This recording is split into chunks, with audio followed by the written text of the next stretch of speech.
little differences today, so that we have our tech person is ill, and so we have the OWL, which is allowing us to be heard online. Julia, I'm seeing you. Are you able to hear us okay? Okay, and we did a test with Michelle as well, so if anyone isn't able to hear us, then please do. And when we have public comments, if you're not able to hear, please do let us know. So we apologize for that. We have a presentation in a little bit from the Career Center, and so that will be online and will be projected as well. And so I believe there is, I'm talking very slowly as Andrew comes to us. Chris through again.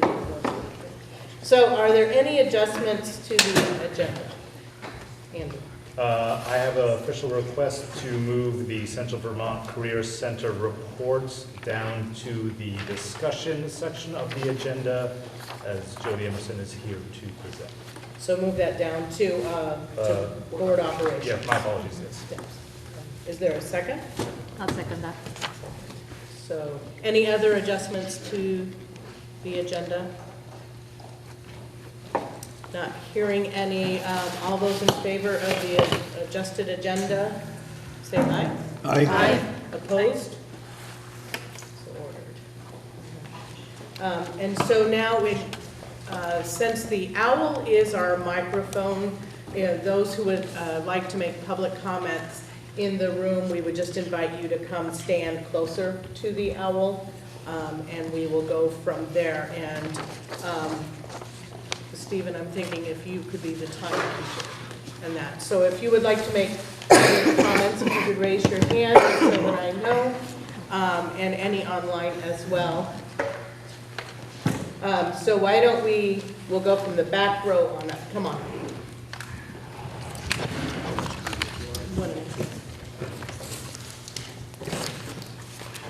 Yes. Yeah.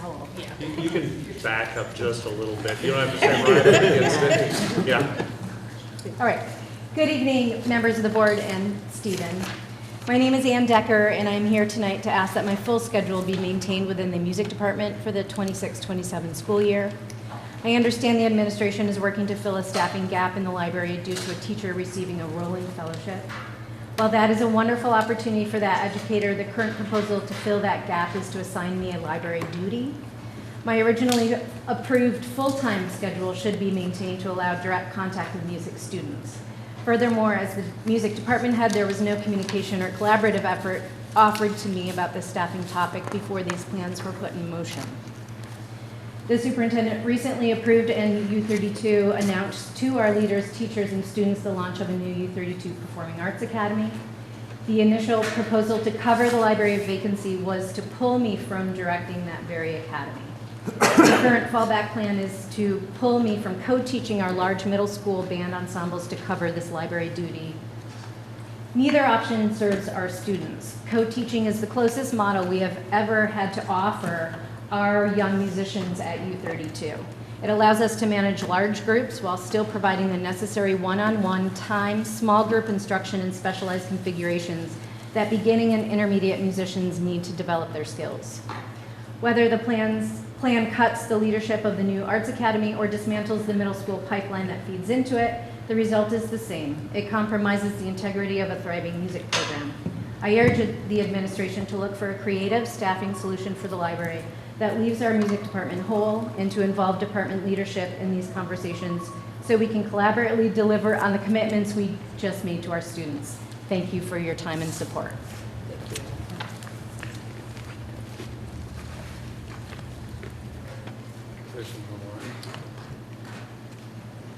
Allison, I do see you.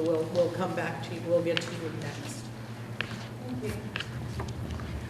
Thank you, board administration, for your time tonight. I'm Kristen Freeman, a parent of 2 students at Rumney and Middlesex. And I'm communicating, again, my serious concerns about the timing and process of the recently announced grade reconfiguration between Doty and Rumney. I question whether the educational and community impacts of this plan outweigh the problems the plan set out to address. Changes of this magnitude typically require extensive planning, communication, and transition preparation for often over a year or more. And that level of planning is not evident. The information provided has been limited. To date, as a parent, the only documentation I received is an announcement listing class size, a very short video, and an FAQ. The materials don't address the serious educational transition services and institutional quality concerns that I have. In the May 14th Rumney information session, at the last board meeting, and at the May 28th public forum, where the superintendent was not present, community members raised important questions that weren't answered. Instead, we were redirected and told the information would be added to an FAQ. An FAQ is helpful, but it should be supplemental. It's not a transition plan, and it doesn't substitute for proactive planning. Most of our questions remain unaddressed, and this is really concerning to me. Responsible management and effective implementation requires a clear and documented roadmap that anticipates challenges, outlines solutions, establishes timelines, and ensures regular communication so we, the community members, know what's happening with our kids, and we also can support them. I respectfully ask the board and the superintendent to reconsider the current timeline and pause at least the part of moving significant numbers of kids between Rumney and Doty. Thoughtful planning is not an obstacle to success. It's the foundation of it. I have just two more sentences. The community is being asked to move forward with significant educational change at our elementary schools, yet there's not clear indication of readiness or preparedness. Thank you for your time and work.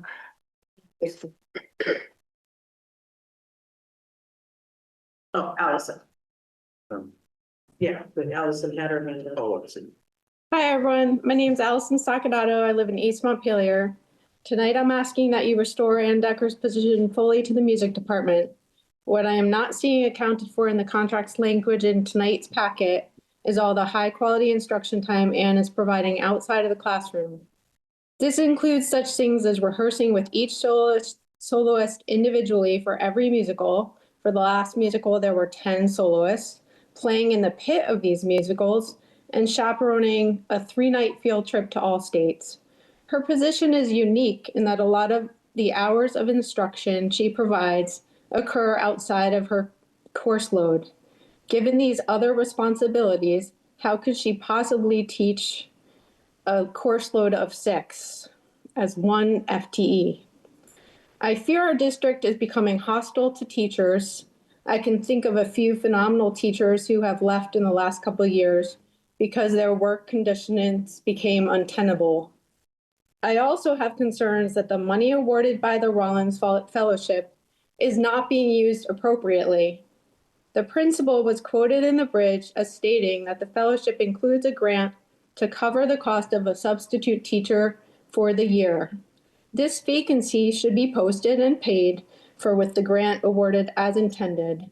I will say I got a response today from the chair, and it did not address this question, nor did Stephen Dellinger-Pate address this question, or how Ann's time is allocated, just simply that she doesn't meet the 6 course threshold.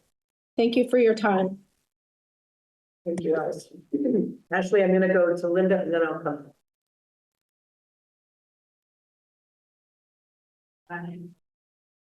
I'm Linda Gray from Callis. I voted for almost everybody at these tables. But I didn't vote for the kind of dissension that your decisions are causing. And I think it's too much. I really think it's too much. And I want to endorse what Kristen said. This decision about Doty and Rumney should be paused for at least a year for all the reasons that she mentioned and for other reasons as well. I only have 90 seconds. The decisions that you're making, you should vote if these are your decisions. These are not the superintendent's decisions. Don't relegate these important decisions that are dividing neighbor from neighbor. Don't relegate those to the superintendent. Take a vote. And it's not enough to tell us we don't have the votes to overrule the superintendent. Have the discussion at the table. Those in this room, in this district, or online who did not grow up in New England may not understand what town meeting is, or how it works, or what local control is. We have a tradition, which many of us have attended since we were toddlers. We listen to each other and we reach reasonable compromises. So I don't think that was done in these cases that you know I care about, which is Doty and Romney and the pre-K decision at Calais. At the extreme, towns can pull out of a district. Parents can send their children elsewhere, or they can homeschool them. I do understand the demographics. I know the board feels you are faced with all bad choices. I can assure you that my town means more to me than the district does. Note that Lincoln has created its own supervisory union. Peacham has bought its school from the district. Individual towns can choose other models if they determine the existing model isn't working for them. Families often choose to move to towns with school choice, and school choice possibly at the upper levels could increase our student numbers even for U32, but also increase numbers for Montpelier, People's Academy, St. J, Barry. But if you want a 5-town district moving forward, and frankly, if you want Calais and Worcester to continue paying off the district's debts, please listen to the voters. Thank you, Randy. Ashley.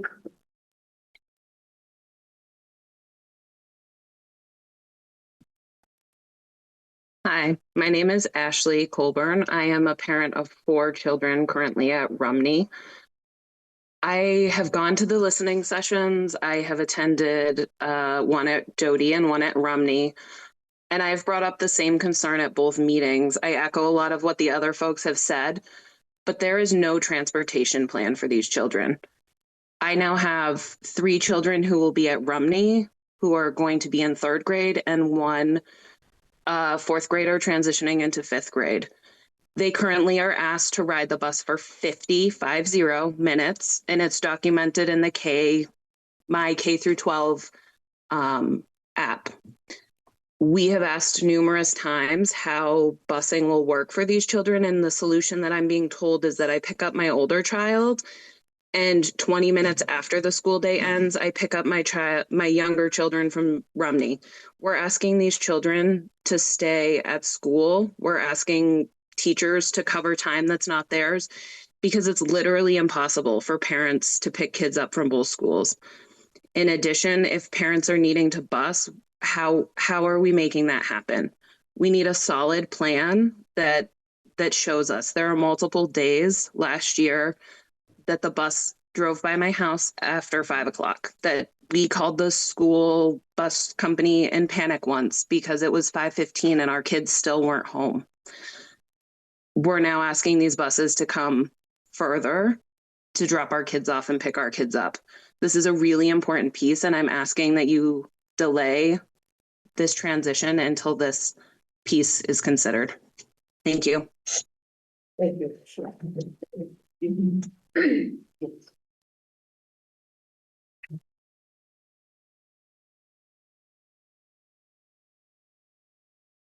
Hi, my name is Sarah Lund. I am a mother of 3 that go to Rumney, so I'm a Middlesex resident, and I'm here to continue to ask questions about this reconfiguration between Doty and Rumney. I have continued to ask these questions. I have attended every listening forum. I have come to multiple school board members. I have submitted questions, and only one has been addressed on the FAQ. So I'm here to continue to ask these questions and continue to hopefully shed light on a lot of these holes that are not being addressed, or to show you what has not been planned or communicated to the communities yet. And to show you how we also, and I support what everyone else has said, that this needs to be paused until that can be done. I have looked at other districts who also have done this, and those districts roughly a year in advance have given their community members very extensive strategic plans. We have not seen any of that yet. We continue to get vague answers that say that due to different funding that we will see robust programming. What does that mean? I would like to see exactly what that means. Some of my other questions, very much as usual, connect to special education. I would like to know if the IEP teams have been convened. I know at the last listening forum, Stephen unfortunately was not there, and Carolyn mentioned that the special educators and herself had met and created a plan, but they had not yet. So we still do not have proper communication at our leadership level to understand whether or not this will happen and what it will look like for our students who need the most support in this transition, and to whether or not to know that those services and supports will be available on day one that those kids enter those rooms. So again, I press that you pause, you truly look at this, you understand that this has not been fully fleshed out, and there are so many holes still in this idea. Thank you. Catherine, I saw that you're happy, so.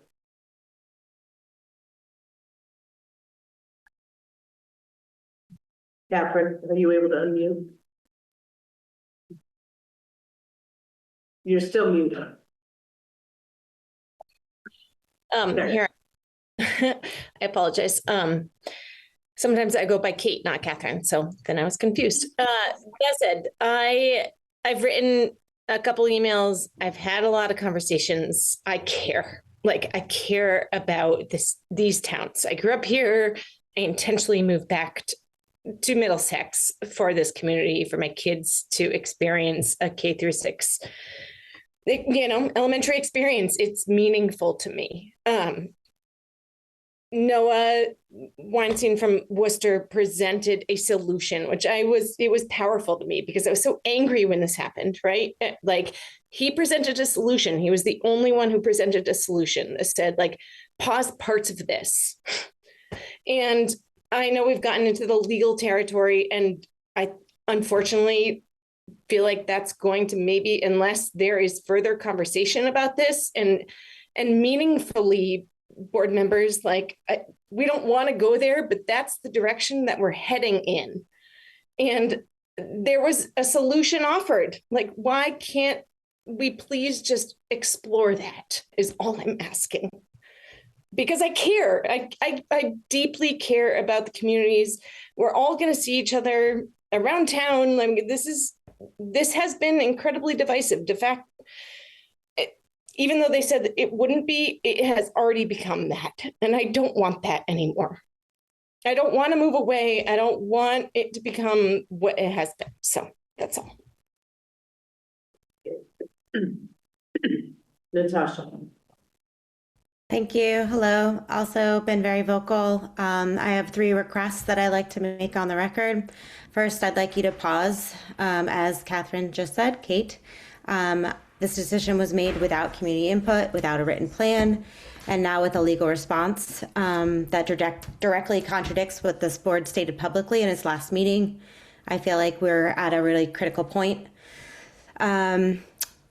We need documentation. Secondly, school starts in 10 weeks. Families of impacted students still don't have teacher assignments, curriculum plans, syllabus information, or a written account of what services will be available on day one. That's not acceptable. We're asking for a documented transition plan delivered in writing to every impacted family immediately. And third, accountability.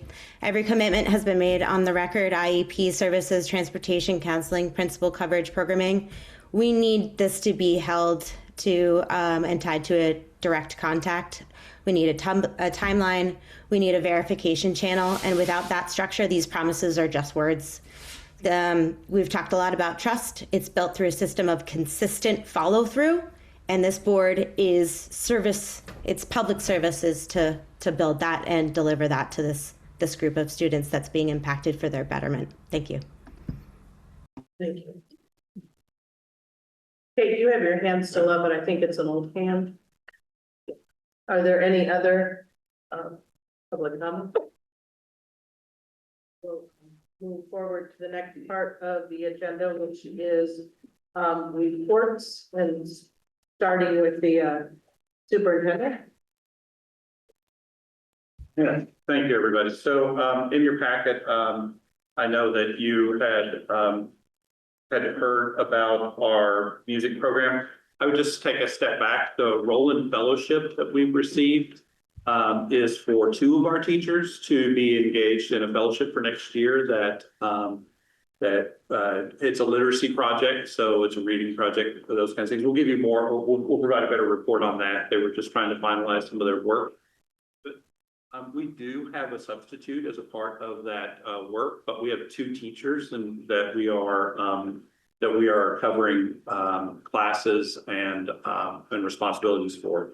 One of the things that I hope you could see in the memo that I provided to you is that we are looking at a significant decline in the overall numbers that are in our music program. When you look back in time, you see that just a couple of years ago, almost 4 years ago now, we had 250 students in our music program, and next year we're projecting to have about 173. Most of that is due to the declining enrollment. And so I just note that we do have declining class sizes in all of this, and our programming for next year has 3 teachers in 2 of our classes in the first semester, and 3 teachers are music teachers in 1 class. So we can very easily reconfigure some of the team teaching, which in the past we have had a middle school band class that has been team taught, and that with 44 students in it. And next year it's being proposed to have 3 teachers in a class with 44 students in it. And while I appreciate that this helps us provide some music that we might not have been able to provide before, we are in a time where the declining enrollment, the assignment of teachers, we are going to have to be creative with that.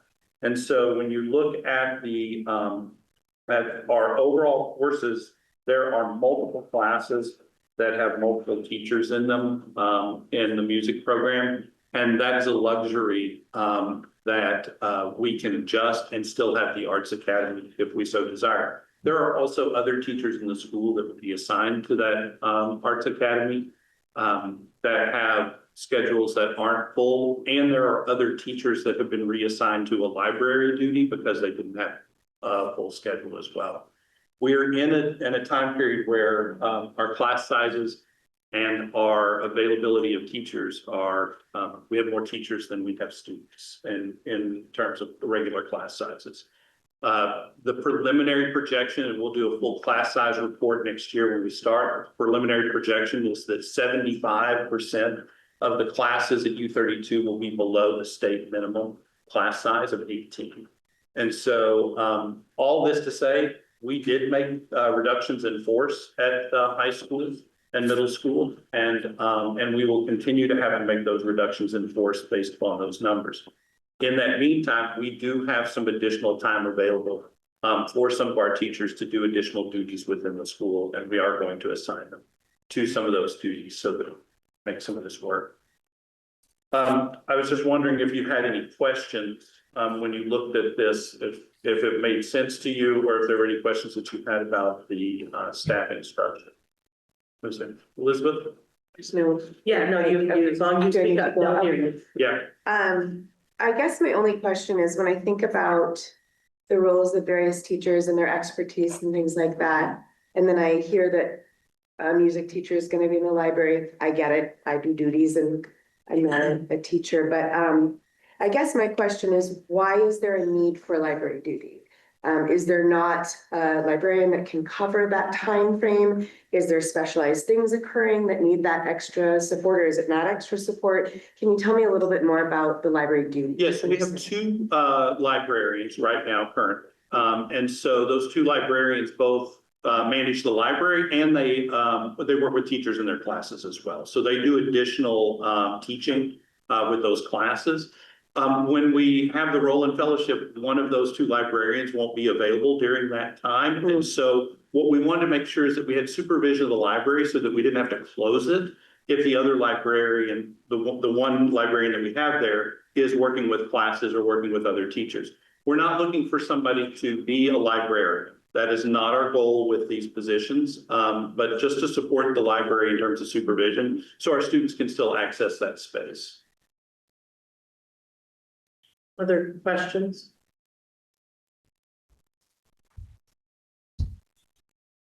Did you have another question on the Arts Academy? Could you talk about the concern that there's there's momentum for this, and yet there doesn't seem to be staffing, or can you clarify that? I think there are two parts of the Arts Academy. So as it was represented that I approved it, I certainly said that we could explore this option. And I don't want to say that it's, that I didn't have a conversation.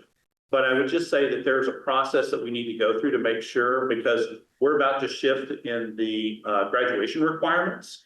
And that the state is about to approve some new graduation requirements. And we're not sure that this is a program that we can sustain, given the changes that may occur in that. And so it was proposed as let's see what we can do with a few students, with a couple of teachers. There are 3 teachers that are currently available to do work with that group of students. I have not seen the final numbers for how many kids are interested in it, so I can't speak to that right now. But I'm not sure that it's a program that we can sustain over time. And so I think that we need to have some more discussions as a school about what we need and what we can do in the future. What would we be able, if there were students available, if there's students interested, would it be something we could staff next year? I believe so, yes, and still provide all of the music courses in the same way that we provide this year. Okay, thanks. Is there a minimum number of students that would have to be in order for it to be feasible? Well, I mean, you can see that we're running a high school strings class with 5 students. And so we've already allowed for some classes that are below. We typically want classes of at least 8 when we're running classes, but really closer to 10 or 12 would be optimal for us for those. And our teachers, the class loads, we also look at that as how many students total do teachers have on their teaching roster. And so there's a wide variety of those loads from some of our social studies teachers teaching upwards of 90+ students, and other teachers that are have an entire student load of about 40 to 50 kids. And so balancing some of that is another factor that we have to look at as well.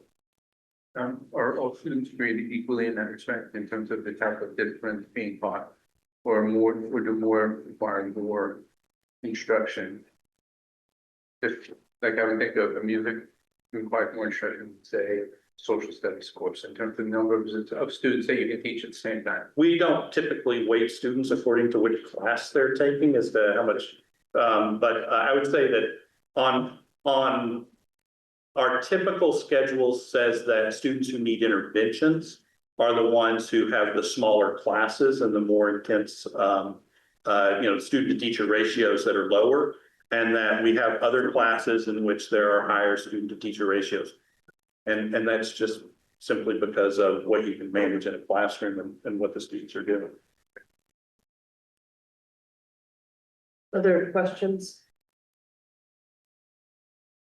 So in fact, I would say that we will continue to talk with both the art department and other teachers as we make these assignments final here at the end of the year. But we will be needing to use teachers who do not have full schedules. We will be needing to use them for some duties within the school. And by contract, we are allowed to do that. With that sacrifice of a music program. Yeah, we're not going to, that's not. Make it clear that it's not. Yeah, that's not cutting courses or programs for kids. Yeah, with the understanding that as a support the arts, and we want to show that we continue to thrive on that. Right. So student reports, I know that our students are with us, but Natasha, really? No, I think it's no. No, it's no. They are no takers. Yeah, our students are, they had to work, everyone had to work, and like they're gonna try to. Couldn't write them a note. Yeah, well. We couldn't write them a note. Get them excused the board. Yeah, no, I thought she was working on more stuff, right, the other reason. Yeah, so Ursula is going to read some information that Natasha has shared.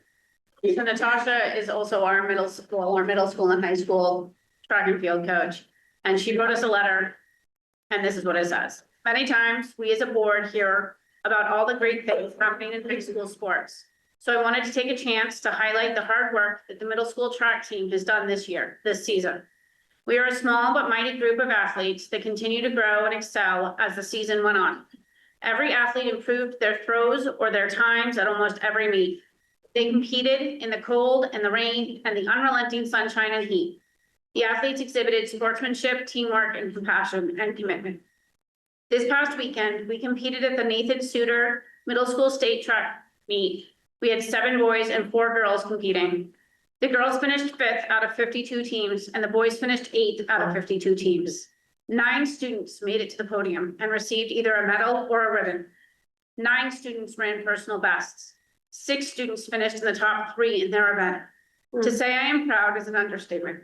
Coaching this team has been fulfilling, challenging in all the best ways, and most of all fun.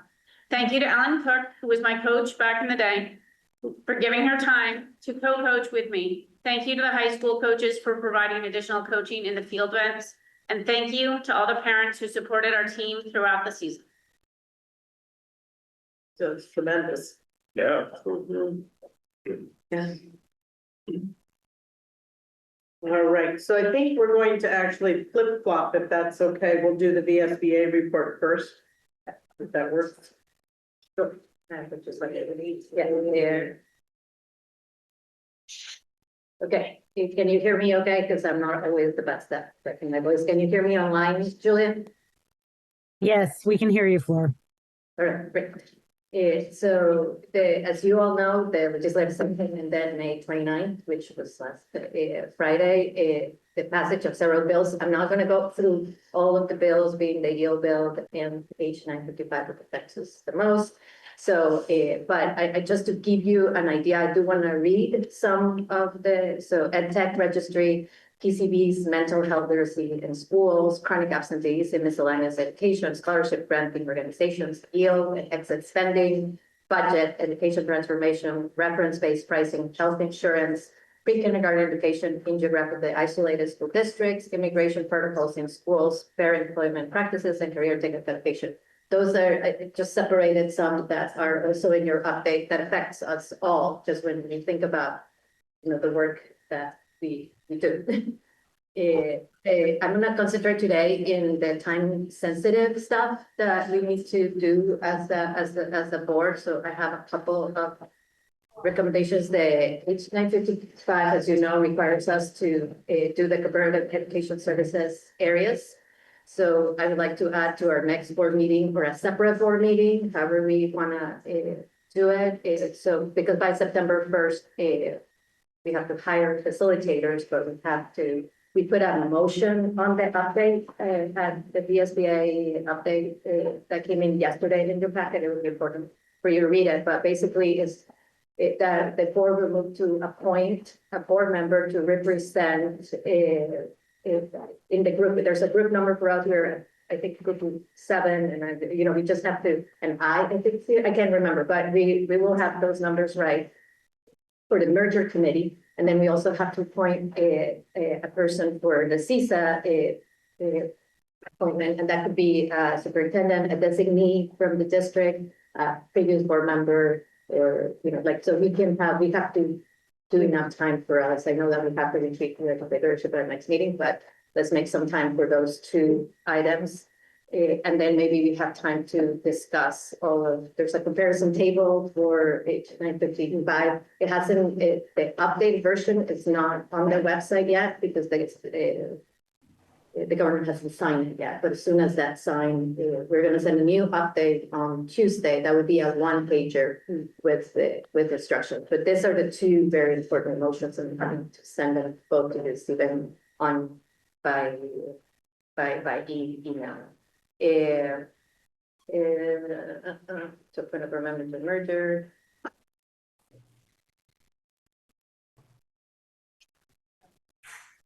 Yeah, so maybe our next meeting, we have to do it before June 18th, basically, because we're not going to be meeting before. We can have a special meeting after, but it would be nice to do it. If you were saying. Yeah, I was just going to say that we were going to build in a section of our retreat to talk about all the legislation that has just happened, because there are several things, but we will have to make some appointments during that meeting. In that business. So we'll have more information forthcoming, and it's a lot. Yeah.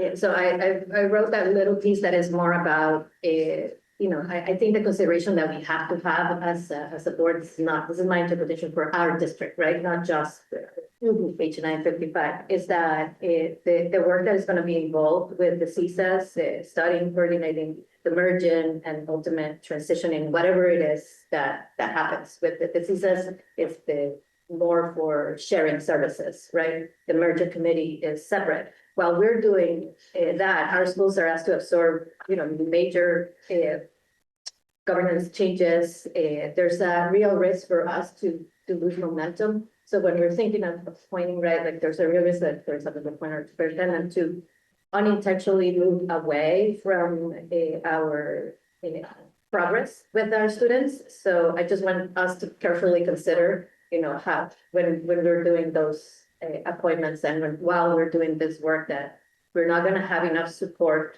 or I should say this out loud or not, from the Agency of Education for all of this implementation. So as we pursue as a district and as a state those structural improvements, we must ensure that the work of instruction and supporting our students does not lose this. We're going to continue to improvement at our next meeting. So I just wanted to say that out loud, because that's in the mind of a lot of our board members. This is a good thing, what we're doing is a good thing. A good thing, but it's a step forward where we want it. We don't know where it's going to lead us yet, but it's important work that we will need to do. The last thing that I wanted to add is that we received a 5,000 grant from the Vermont Community Foundation, which is really exciting. And basically the grant application is for us to continue the growth of the organization so that we have a strong alignment between advocacy efforts, board development, which you guys have been beneficial, at our last meeting. We were doing some board development, effective governance practice, and positive impact in student outcomes. But most importantly, this work is essential it's essential not only to strengthen public education, but also for fostering healthy communities and sustaining a strong, inclusive democracy for all. And I know that $5,000 doesn't sound like a lot, but it is very impactful for the work that we're doing. And just to clarify, that $5,000 to the BSBA, not to our. No, just to the BSBA, but it's work that impacts us. Right, I just That's what I'm trying to, it's a small grant for BSBA, and I don't always share those things, but it's just like, that work impacts us all. There's gonna be a webinar, and it's just, I was in a different document.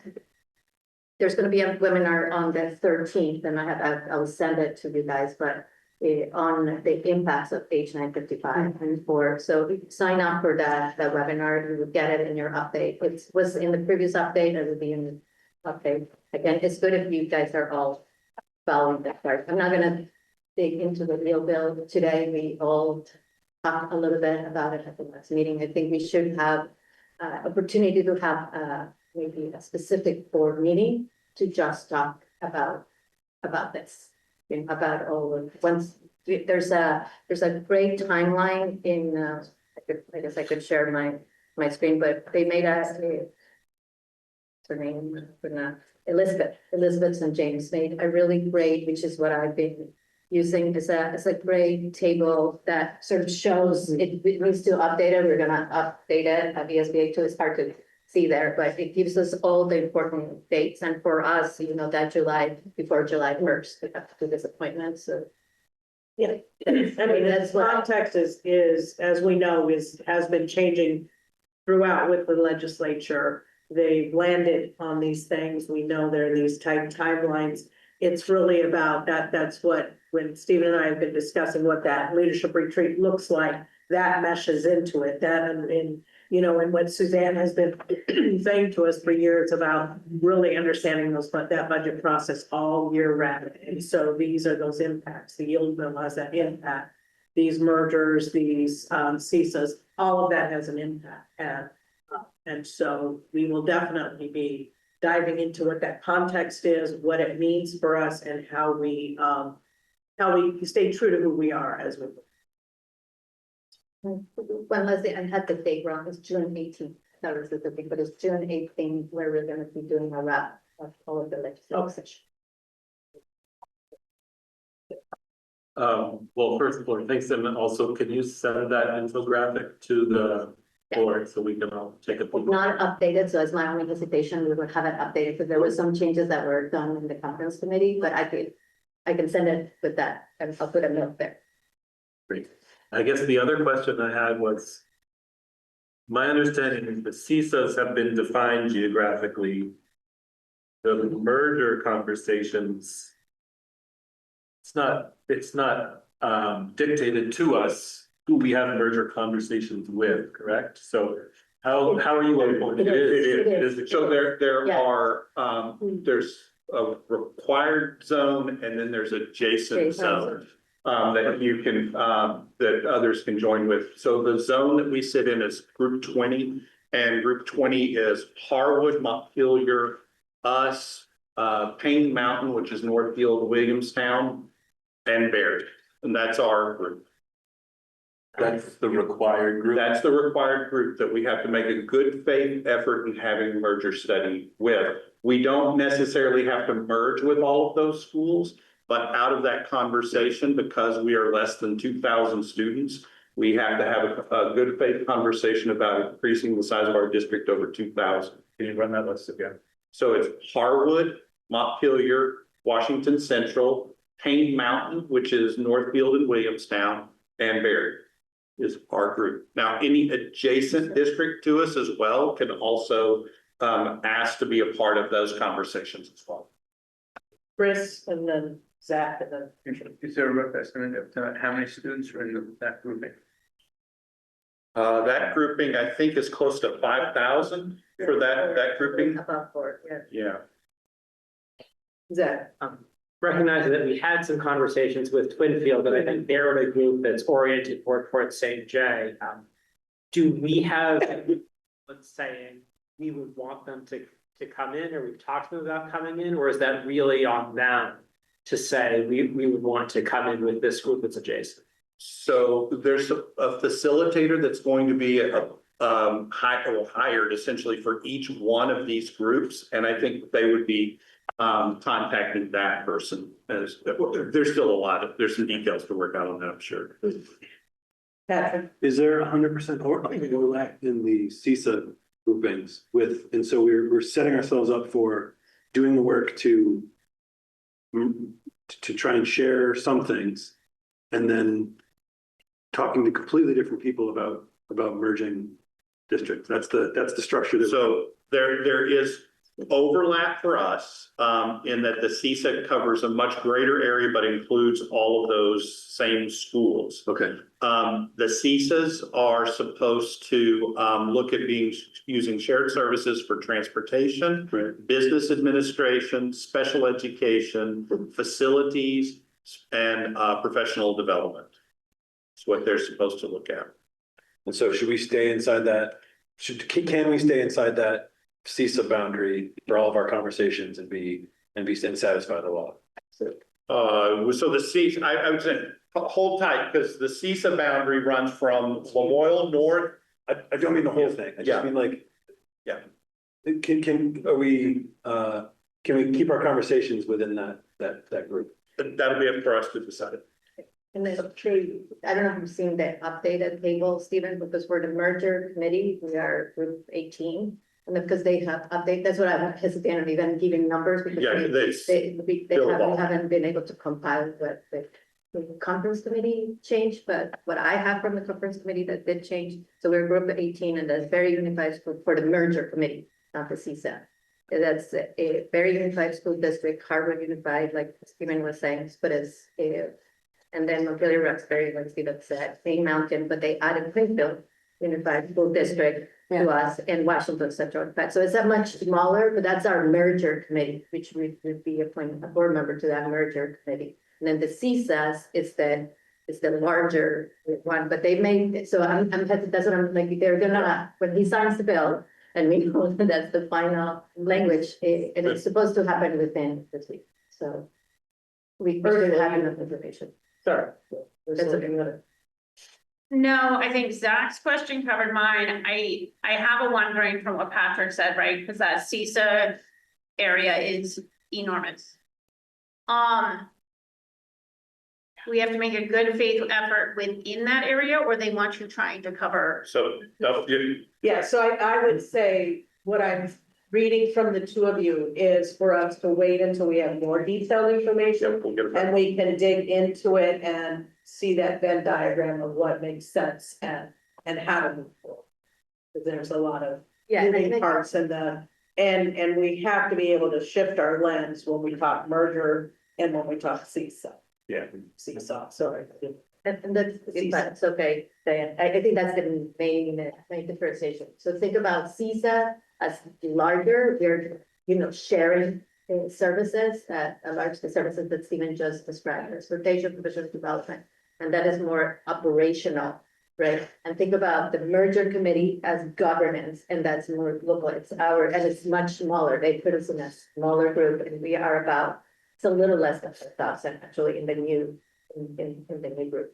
So does that make that, just to clarify, the CSAS is more operational, like how can we, like even when we were talking about a therapeutic school, right? Like within it made sense within a CSA, right? Or a larger contract for transportation. Yes.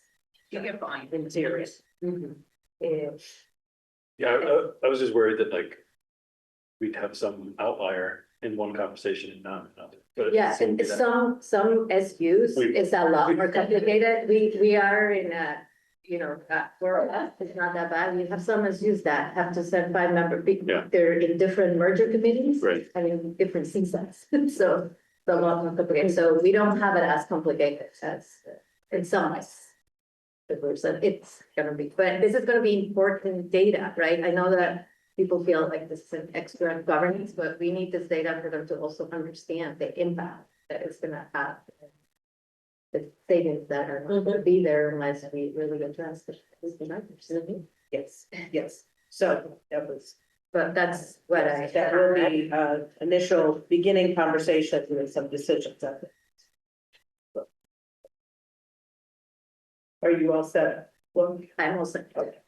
All right, so then we'll go back up to the Humanity and Justice Coalition and recognition, but I believe there's that Shelley, you had a report. No? Do you want to give everybody, no, okay.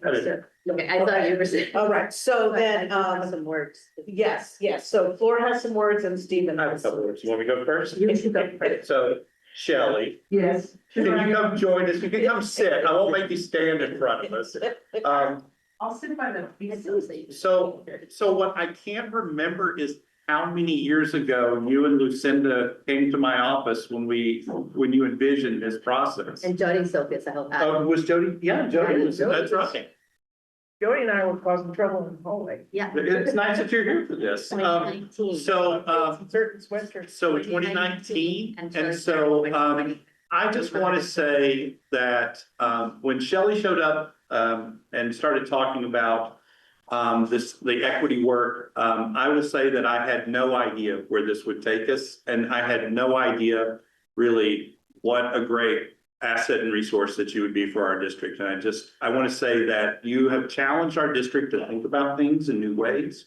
You have opened our eyes to areas in which we were certainly not equitable for our students, and making sure that we have had conversations that have led to numerous things happening within our school. And so I would say that it is bittersweet in the budget times that we are to have to reduce this position, and just acknowledge that your work during that time was remarkable. And I just really appreciated having you as a resource personally. And if you got a chance to take her class, which I know there are many people in the district who did, it's quite challenging because you have to think about things that you might not have wanted to think about previously. And that was because of the work that you brought to us. And I just want to say thank you for bringing that to our district and for having the vision many years ago. We really weren't sure what we were doing at the time.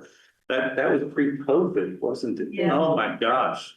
Yeah, so those were the days. Those were the days. Yes, pre AI. Those Well, were thank the you, days. Stephen. But I hope that we can continue to work with you over the coming years to continue this work in new and different ways. And so. Well, good, because the website's all different. It's humanity in practice now. Excellent. Excellent. But thank you. And so. Is it okay? Yes, yes.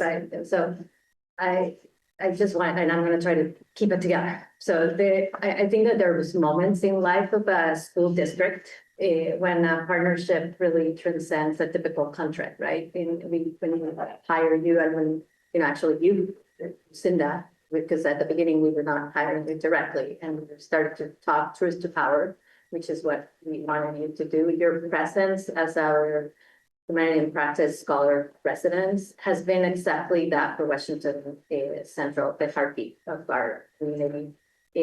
We, as a board, and I think there were a lot of community members at our last meeting where we were celebrating you in a smaller group. We're here today with our hearts full of gratitude.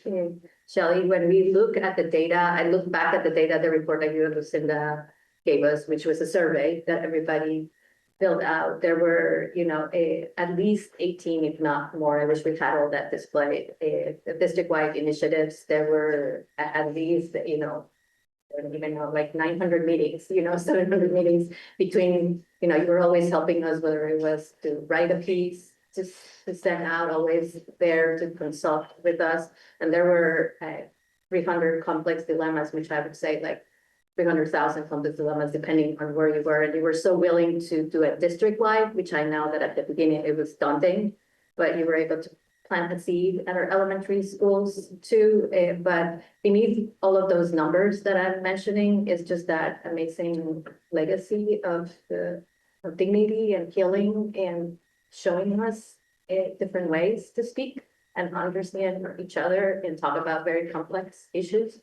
I wish everybody had been present at the little reunion that we had with people that were part of your class and how emotional it was and how you have contributed to making our classrooms safer. Our curriculum, our curriculum reflects that beautiful diversity and that work that we've been doing. All of the what are they called? Legacy projects, our Justice Coalition statement. There were so many things. I'm looking at Jen because it was just like, it was that 2020 year too that was very significant. If you remember, summer of 2020, and how significant we were all really relying on you and the huge impact by making I'm gonna say it again, our classrooms not just feel safer, but that our kids belong. I know that there's still a lot of work to be done.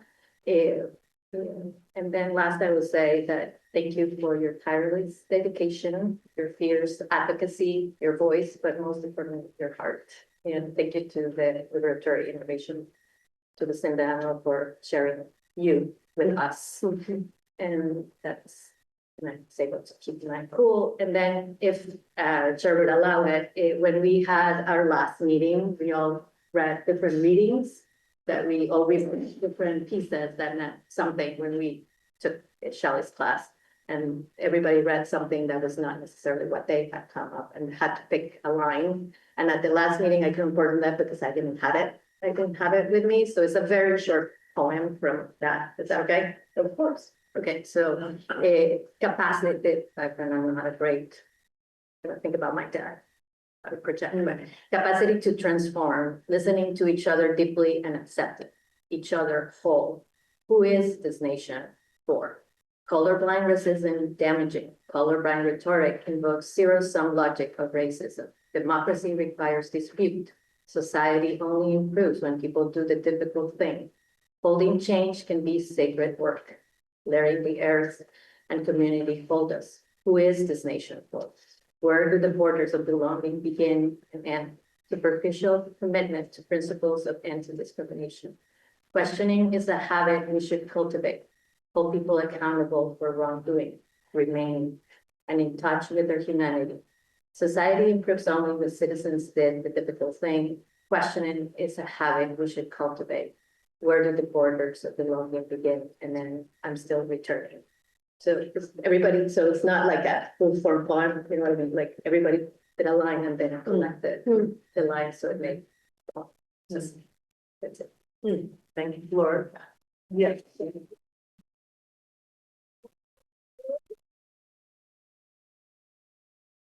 Thank you for this, and thank you for flowers. That's so appropriate for me this time of year, because I love it.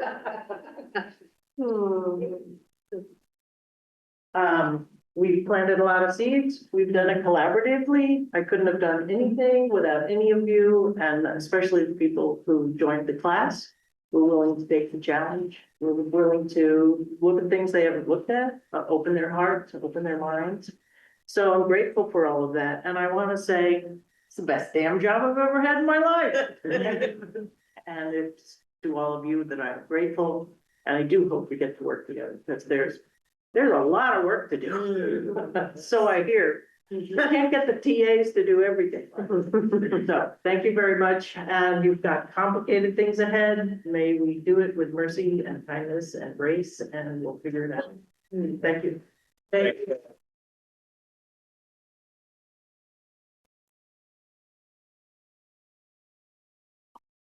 All right, we will move into board operations. The last day memo, which is page 8. So, Can we start with Jody? we won't start. I'm good. No, you're okay. Okay. Yeah, this is pretty quick. So, we only had one, inclement weather day. I didn't get any emails about that during the year, whenever it snowed, or didn't snow. So as a result, our last, student day is the 17th, and that'll be an early dismissal for both the elementary and the U32 students. That's June 17th. And, as of Thursday, June 18th, our teachers will fulfill their 185 contract days, and our school year ESP will have fulfilled their 183 days. And so, all right, so I entertain, it will be 2 different motions. So, is there one for the first motion for the student day? Zach? I move we set the last day of school for all WCUUSD students to be Wednesday, June 17th. Is there a second? Second. Any discussion?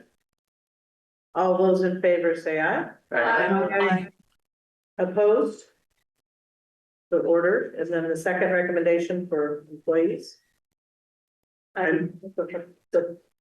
move we recommend we set the last day of work for all staff to be Thursday, June 18th. Second. Oh, any discussion? All those in favor say aye. Aye. Opposed? And so if the resolution committee is okay with us having, Jody go before you. So. Stephen, can you hold your high school beyond the half day, because we have a regular day, nope. 17? That's It's gonna make it really hard on our shared kids. one snow day. Yes, I'm aware.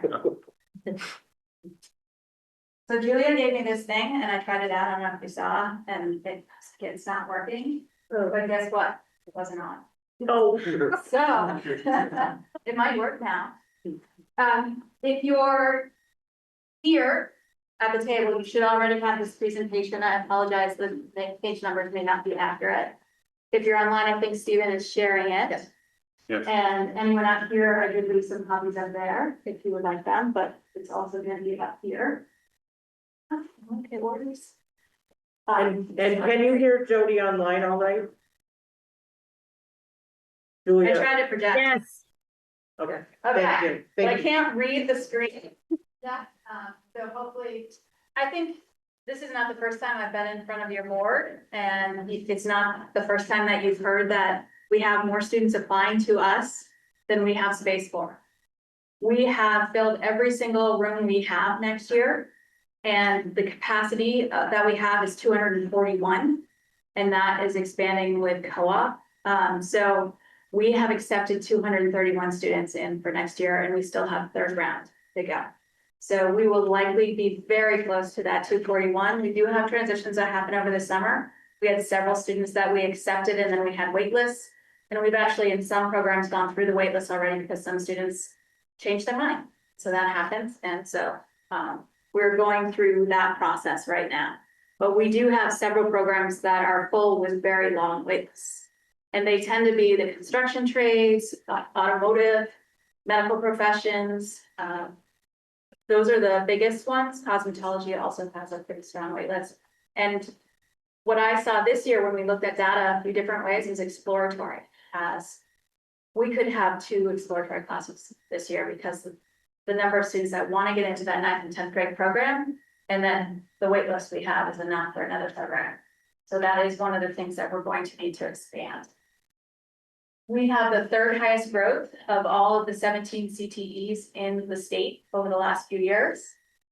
And we don't see that changing. We had a little bit of a dip in our applications this year, and we think it's because we did send nearly 40 students to Randolph this year that couldn't get into our center. So we shifted them down there.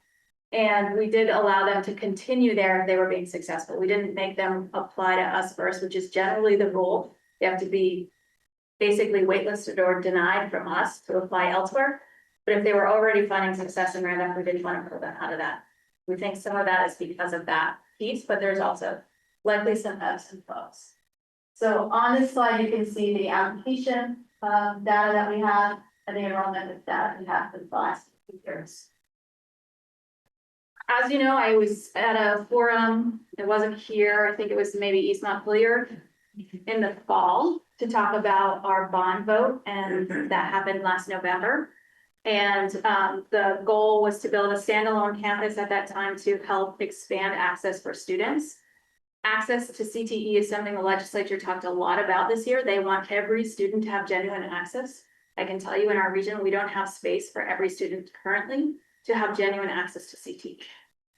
And when that bond vote failed, what we decided to do was to take all of the feedback that we got from Front Porch Forum, from Facebook, from emails, from all sorts of different resources, pull it together and look at some of those trends, and then pull in some of the folks who were very loud against what we were trying to do into a facilities work group and try to work through the entire process again. So 10 folks joined us. Some of them had been in support of it. Some of them had been very loud and vocal against it. And we basically went through the entire process that we had done in 8 years, from the end of December to the end of April. And so we met every Monday, and these are volunteers who are not on our board except Todd. Thank you, Todd, for coming. Todd Komen is our board chair this year, and he is a Middlesex resident. He is our at-large member for Washington Central. So we went through, we identified the problem, we did a needs assessment, which amazingly came out 450 students is what we should seek to serve, approximately 167,000 square feet, which was what the Baptist Street build was going to be, that bond vote was for. We took that and we looked at all the options that we thought we should consider, and we reviewed different options as a work group of where it could be. We included the Baptist Street option that was our original. We included U32 because a long time ago, U32 had been in one of the things that we had discussed, and we hadn't really had an opportunity to talk with anyone on your board about it to see if that was even viable at the time. And you were involved in sort of reconfiguration discussions and really probably didn't have time for that conversation then. So we had dismissed it a long time ago. This board group brought it back. We also talked about a multi-campus option. There was an option with our current space at Spalding and a Vine Street space, which currently, it's an empty, but used to be a private religious school, Central Vermont Academy, I think it was. So we looked at that space. We then thought, what if we're looking at multi-campus, we should consider, because we already have an option on it, that Baptist Street property. We sent those out for cost estimates, got those back, and we're talking through them. And you can see, I'm not moving along here, but there they are. With the exception of 3C 1 and 2, we did not have those on our cost estimates. We had all of the other ones. And in that conversation, when we were discussing it, somebody said, well, why didn't we think about having a second campus at U32?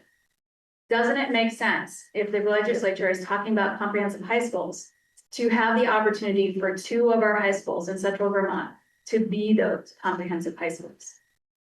And that conversation sort of ended that meeting and led us to our next meeting where that group had to decide what are we putting forward to the CBCC Facilities Committee. And they ultimately decided that it made the most sense to put a second campus at U32. And so that was presented to our CBCCSD Facilities Committee, of which Andrew is actually the chair at this point. And then that committee recommended it to the full board and they accepted that last month. Stephen and I met mid-May to talk about that, like what does that mean for my presentation to you? This one, I think this is interesting because this is how we split up the different, what's gonna be on what campus. It makes the most sense to keep our heavy trades of transportation and construction at Spalding High School. It's a lot less expensive to build some of these other spaces that we would need. So our health and human services pathway and our art, business and hospitality pathway, which I'm sorry Anne left because that would be an excellent match for your Arts Academy idea, would be the ones that would be on the new campus.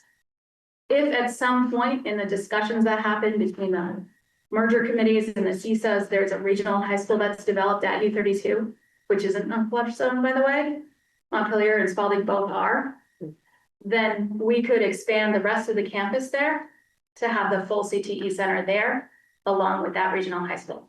So there's an opportunity to expand. So if you're looking at the map, there are 2 versions there, and they're a little different than the original that our architects had posted to us back in 2024. So we did move them a little bit. It had, honestly, if you were looking at it, it was a little bit different. It was flipped. So it was like our back was to U32. And so in the discussions in that work group, we talked about moving it around, and Stephen also talked about the potential of, does the central office need to be here? Can we move it back even more to make sure that we do not impact, for example, the viewing area of the football field? Because there are some traditions we may want to keep alive, right? So you have in front of you 2 different maps, and I'm sorry I don't have those to present. But there are 2 options that our architects did based on a conversation with Chris O'Brien and David Hannigan a couple of Fridays ago at U32 to just get a sense of where it might be.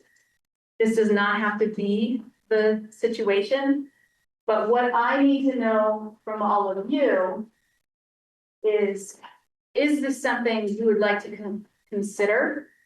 Is this something that makes sense to you? Is this something that you might potentially be willing to move forward? I know you can't take action tonight, but I'm interested in hearing the discussion to know if I need to start moving on my timeline towards a new bond vote in November. Certainly the cost of this is about half of what the original bond vote was, which I think taxpayers will appreciate. I think there's a lot of support for career and technical education. We know that it gives back to our community. We have in our hallway right now on a board, a map of the United States and a map of Vermont of where our students are going that are seniors. And the majority of them are staying in Vermont for jobs and college. And then many of them are leaving to go to college with the intention of coming back into the next year, future. So if we are going to move forward, the Central Vermont Career Center School District needs to invest in marketing and in our architects to make sure that we know exactly what that cost is going to be and to put a ballot out there on the November election date. If this is like a no-go for you, then we need to have a sense of that this month so that we don't move forward with that and we don't waste anyone's time and money. So that's really what I want tonight is a sense of where you might be thinking about this. If in the future you decide to move forward and agree that we can have conversations about it and we should move it forward because we can do a bond vote with contingencies, that's what Woodstock did. Then we would certainly want to talk about whether or not we're merging our facilities committees, whether you're appointing someone to ours, how that works. You know that you already have Andrew as part of it. Flora has been on the facilities committee with us the entire time. Todd is on it. So we have lots of representation from here, but Questions?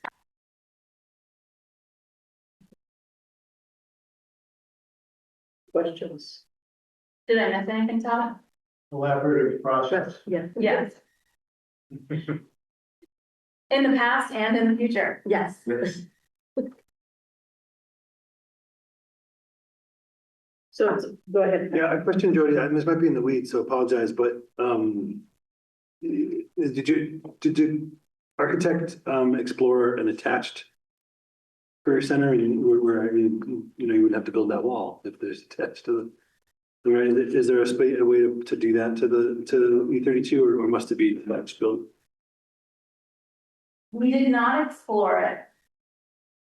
I think partly because we were waiting to see what's gonna happen. I mean, I 100% don't believe the Central Vermont Career Center School District would be a school district for a long time unless somebody decides that's the umbrella that we're all gonna merge under. I think that there's gonna be some other transition that happens in Central Vermont, and I can't predict that. But I think the goal that the CPCCSD Facilities Committee always had was to expand access, and it was standalone. And there's definitely been some struggles with a shared space. Yep. So I think that's part of why we didn't look at potentially doing that. I think it would be interesting if you have declining enrollment and a potential where you might have open classrooms. And these are the classrooms we're thinking about moving over, that we can start transitioning some into those spaces in the interim, which gives us a little more space, and start figuring out the bumps and the kinks around transportation. How do we make sure that students are accessing everything they need to, both at their sending school and career center? What does that look like? How do we build the identity? Because there's a lot of fear from folks in the career center community about losing identity if we have this multi-campus. So how do we maintain the identity of the career center that students are really proud of?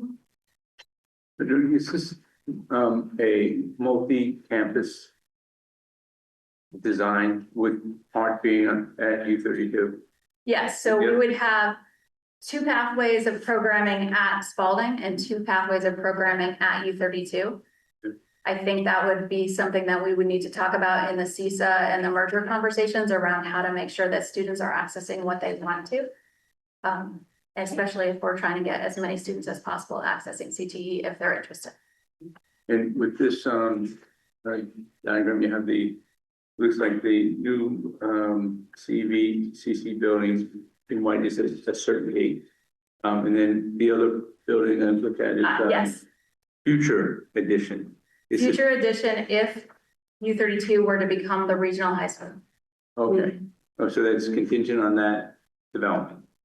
And would that require an additional bond then to build the additional building, or is the cost of the additional building incorporated into? Sounds like it's Not incorporated into this. What? We did not incorporate any costs of renovation at Spalding High School. Those will have to be in my regular budget. Okay. As we move programming out and have to renovate for new programming, that has to be a part of our local budget. We only put the cost of that new building in the bond. And then that sounds like 75 million or so? 73, 73, okay. yeah, And, approximately. right, okay. Are you still half-time, or have you moved to full-time? We're still half-time. We're Is it still 8:30 to going 12:30. Some point, or? Good question. I think that is something that we really need to talk about as we talk together in different groups around potential mergers. If we end up having 2 comprehensive high schools and we're not a separate district, I think that's naturally, it's part of the school. So they're at the career center some of the time and they're taking their classes otherwise. If we don't go that direction, then we may for sure do that.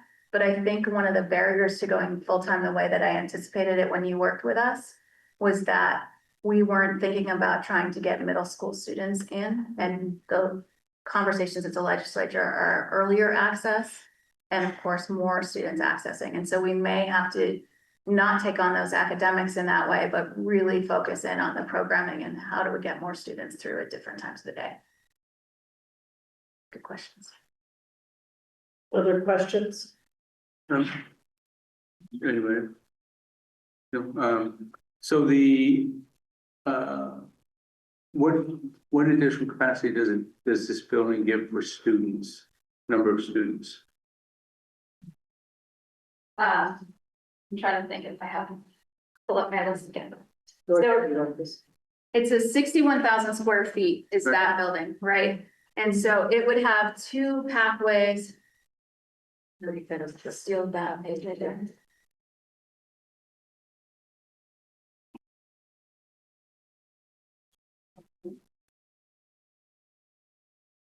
I'm mapping. Just a minute.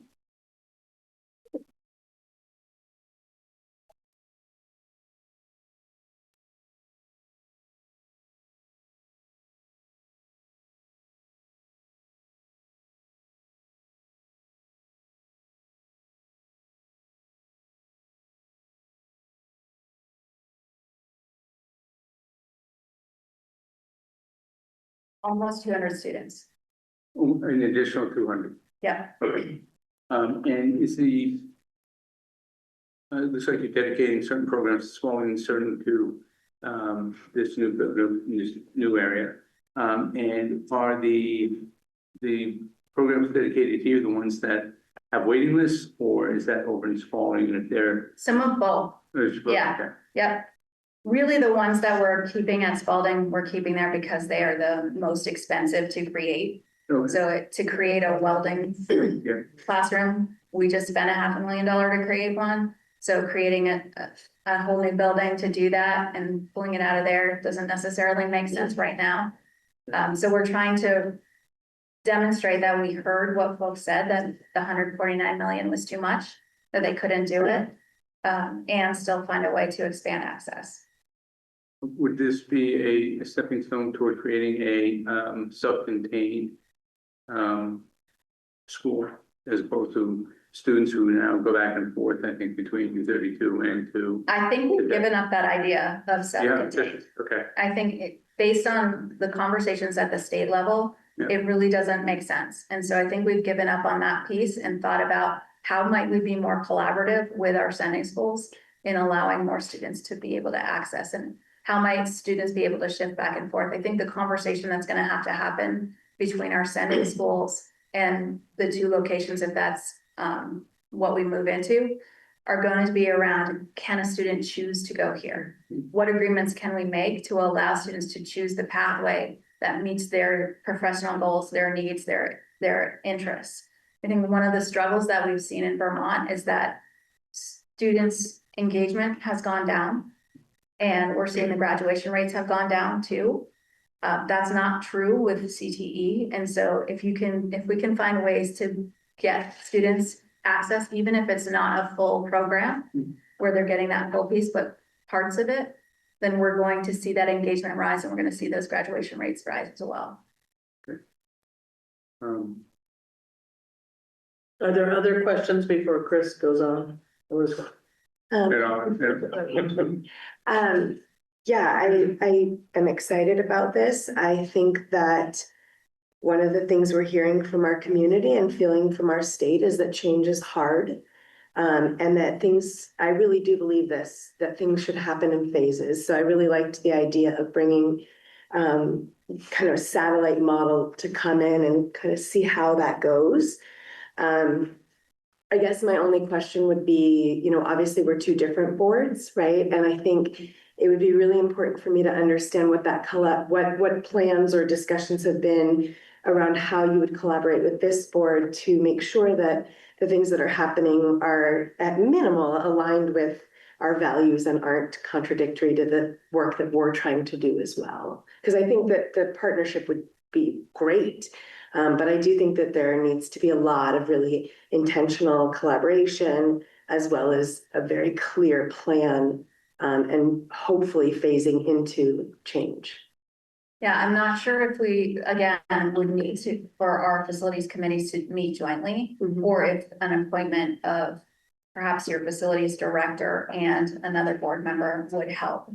You already do have Andrew and Floor as part of that group. So I think there's already a good voice in there. Patrick has been a part of that work as well. So certainly we need to think about together what that looks like. What is how do we morph our facilities committee moving forward to make sure that we're collaborating in a way that finds the right site on that campus, if that's it, decides how that land is it owned by you and we're leasing the land? What does it look like? We don't know. So there are lots of questions that we'll have to go throughout the process and answer before we can really move it forward. Yeah. I don't have the answer. No, and I'm a information seeker naturally, and often there aren't answers. I think for me, it's just making sure that there's transparency along the way for those of us that might not be in that committee, to really understand how something like this might impact the community. I feel there's a lot of positives, but I think it's important to have that. I think that while I wouldn't want to attend every board meeting that you have, I could certainly step up my presence if that helped as well to be able to answer questions. I think what we're as a board is just like at least like a thumbs up. We are interested in this path because there's several things that we would have to decide, right? One is what you were talking about, right? Like the governance, sort of like a governance alignment that we would have. And it's kind of even a separate conversation from the facility. So how are we gonna operate together? We're two separate districts, right? And that district has 6 sending districts. And as far as values, for center and us, we have the same committees and like, as far as values, we're very similar, both. I don't know how to explain that better. We have 3 committees. I'm looking at you guys too, back there, so I'm not as worried about that, but we can explain a little bit more of that. We have big goals. We have, I'm not in the board thing, but but we have an equity, an equity. We have a quality committee, policy committee, negotiations committee. So similar. We are based very similarly. We have a work plan. It's based very similarly as us. It says values. I think we all want to make sure that we are serving our students, and we know that our students have been asking for this, and this also helps us take that stigma out, and our students be able to have a better opportunity to going back and forth. And I think there are lots of opportunities. So we would separate that, what I'm calling that governance, whatever it is, whatever governance agreement, it's a separate conversation. And then we would have the opportunity. This is just a sketch. It's just an idea. Once it's an idea, having been through a Bongo, once we start to dig in, that might need to move forward, and that's where we would come together, have a group that comes together to make sure that it makes sense for us, but it costs money to go into that exploratory space, so we don't want to go. There's going to be legal requirements too, and before we go into a political, a Bongo, there's going to have to be a lot of community engagement too. So we would be part of that. Right now is more about like, are we interested in this? Should we consider moving forward with this? Otherwise, go. That reminded me that there are some assumptions too in this, that we're sharing some things. And so we would be sharing the library resource. We would be sharing the auditorium. We would use it on occasion as needed, but that we would be sharing the cafeteria, and that we would also support renovation in that space. So that actually is included in there. Some potential support for renovation of the cafeteria to make sure that it meets the size requirements for additional students. I think it's built for enough students, and there's still some efficiencies that could be had. And so that is actually in there. So I think, Chris, go ahead and So Stephen, what would be the impact on the current offerings at U32 if this building moved forward? The current, if any, current offerings, including use of that field. Just you gotta look at it from both sides. I guess just want to clarify. So you can see that it would actually remove the fields from use. Potentially both fields from use, which means why the second field? Well, the parking. when you look at the one design removes both fields. One design. And there is the potential to rebuild those fields down below the tennis courts. It would take away some trail, a little bit of trail. So, but that would be something that we would incorporate into that bond. The potential move for both would be that if we became a regional high school, right? Or is it based on this design?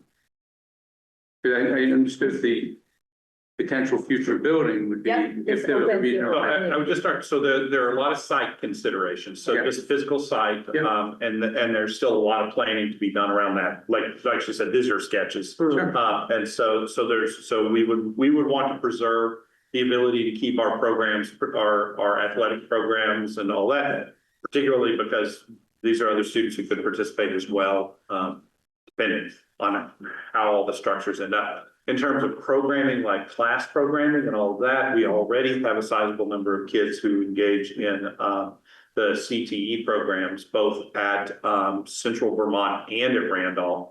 I would say that we would be looking with this expansion of not having the kids at Randolph so that they were actually closer to us, which we already send a significant there. So we're going to face as a school a decline in enrollment no matter what. And so if we have the same number of students that continue to go to the Career Center, we're going to see a change in our programming no matter whether or not the Career Center is there on campus or not, because we predict about 100 student loss in the next 4 years just for U32. And so that's going to happen regardless of what Jody's program looks like. You position yourself as a regional high school if you can. I mean, there's a whole lot else that's going to be happening in the next few years in terms of, do we do regional high schools? What do those look like? U32's got the space to accommodate a lot of students.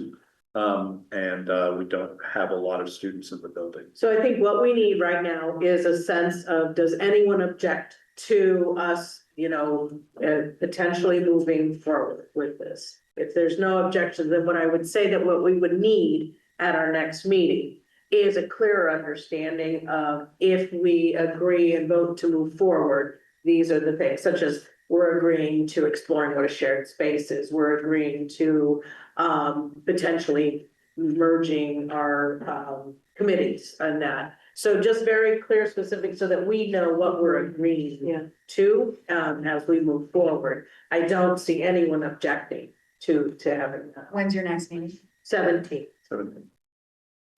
I'm not objecting. Oh, yeah. But there's a lot of pieces to this, so I need the time to think through it. So it's good that we're not really moving forward until our next meeting when we've had time to think through on this. Exactly. Absolutely.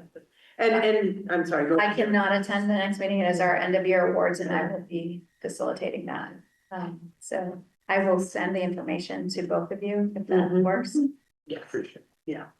And what we're agreeing on is, because I don't want people to, as a fan, that we can agree, we are not gonna have all the details. We're not gonna have final plans of how it's gonna look like. We would be agreeing, going an exploratory. Right, but no, I'm not saying I have to know specifically. However, when you hear us agree, what is it you're hearing us say that we're doing, so that we are clear on we're agreeing? That's all I am, like, about part of the proposal would be those shared things. I don't think any of us object to that, but I want to be sure that what I am agreeing to it has some clarity. Yeah.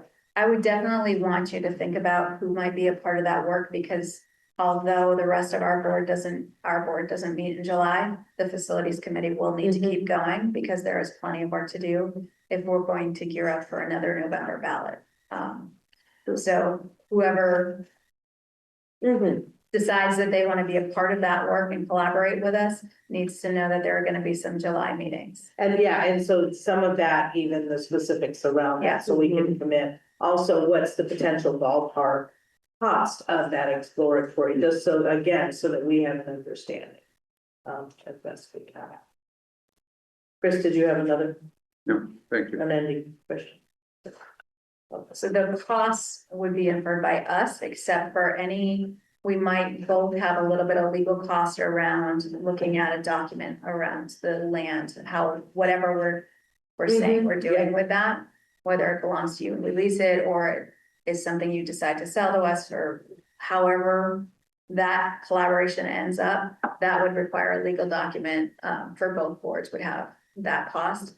The architecture fees, the marketing, all of that is on us. Yeah. I was just gonna mention, this is sort of where my head was in our last conversation.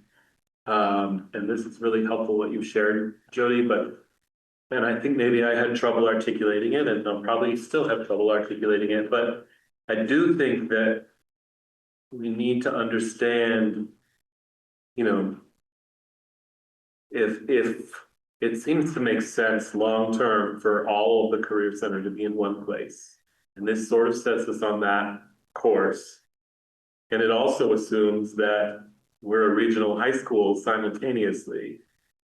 And it also takes the best, well, the easiest to build on area and builds a career center on it. And I also wonder if a regional high school triples our student population and they don't all fit in the high school building, where does that leave us? And so I think we need to have that visioning ourselves for what a regional high school looks like on this parcel and make sure that the two things can square.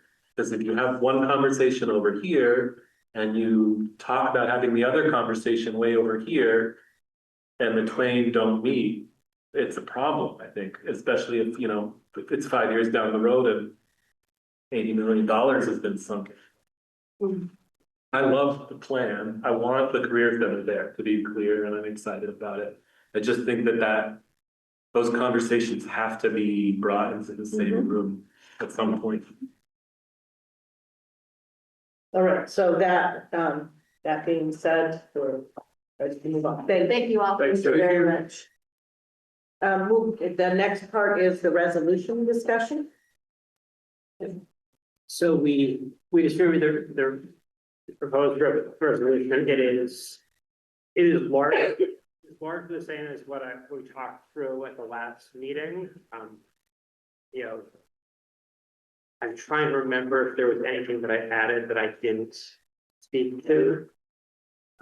Yeah, I think there was, and it was the point that I made to you in the email. I found one addition here to be really what sways me is that there's a strong suggestion from the General Assembly to study additional means of providing advanced and college credit-bearing options to students, to really look at this whole problem, which I think makes this a much stronger document. At least for me. Yeah, and part of that is saying, basically saying we don't necessarily have all the answers, saying we've identified this problem of students being taken out of their school communities. So saying that when we want to look at potential options with the constraint that this is maintaining students in those communities. Any questions? Did you have more information? But just one thing, I'm kind of embarrassed of this. I noticed a number of typographical issues, and so I can run through those before we vote on it, or if you want me to just sort of do the corrections now, I can do that. But nothing substantive that I think we're voting on something, we can vote on what the actual language would be, so I think before. Yeah, okay. Yeah, no, I was saying if you want it before the discussion or after. Yeah, okay. Yeah, so just looking at the numbering of the whereases, I just put numbers down. So the third one down, I have the word leaves twice. Yeah. Number 4 should be where a student lives and their access to transportation. Like at the end. In the 6th one, it should be and further limits in-person options rather than limited. Okay, wait a minute, the 5th one? Yep. 6th, I'm sorry. 6th. And can we repeat that again further? And further limits in-person options to wealthier students. And then 2 down in the 8th, I think it should be, early college increases pressure on the education fund, not pressures. There's also in the 1, 2, 3, 4, in the 6th one, colleges ability to charge. Yeah. Oh, yes, thank you. Yeah.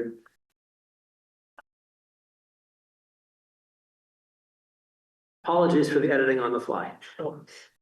Any other typos that you wanted to fix? So questions? Comments? I have a line. Mm-hmm.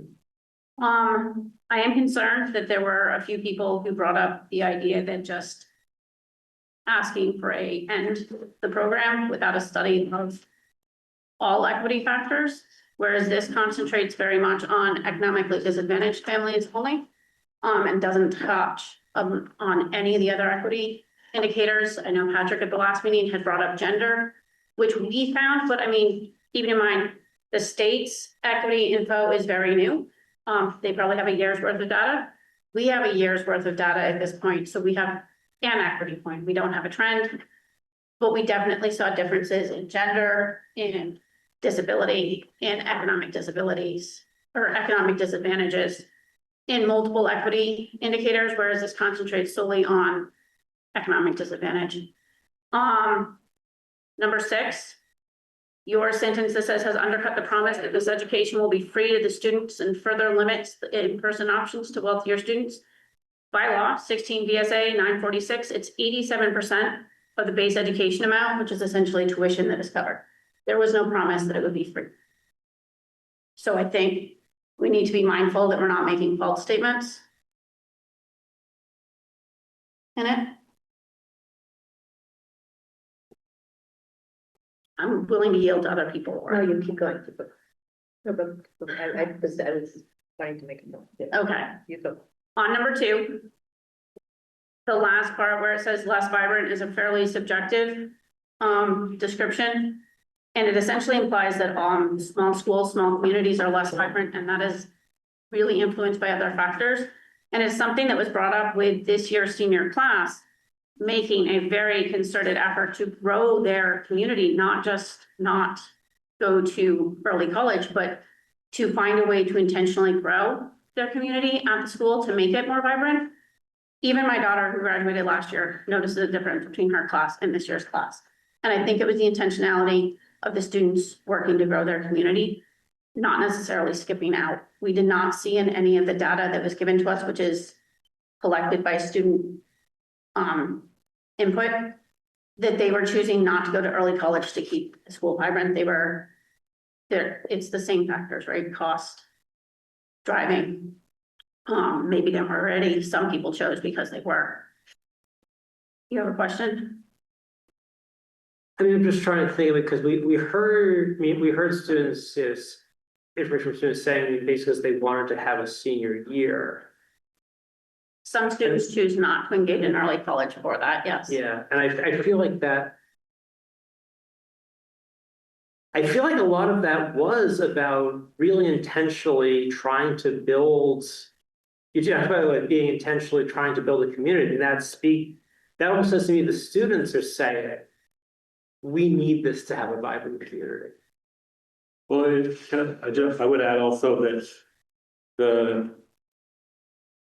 in absolute terms, we're not saying the community is less vibrant. We're saying that compared to when all of those students were together as 9th graders, when they are as 12th graders fragmented, that community is less vibrant than it was. Maybe that's not clear, but I guess that's the spirit I'm reading that in. And I think that's hard to deny. And I think that the students' effort to intentionally correct that is awesome, and also speaks to the fact that they diagnosed that problem as well. And I like your point on Ursula on the other one.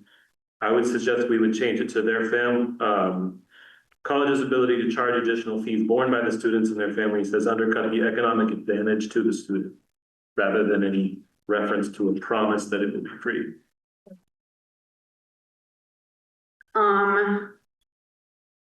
We have a statement on number 5. Students are showing a belief that in-person early college is superior to online options through their high use of early college in school districts close to in-person options. I'm curious where the data came from. Is there data that supports it? I mean, there's like 3 colleges that are essentially covered.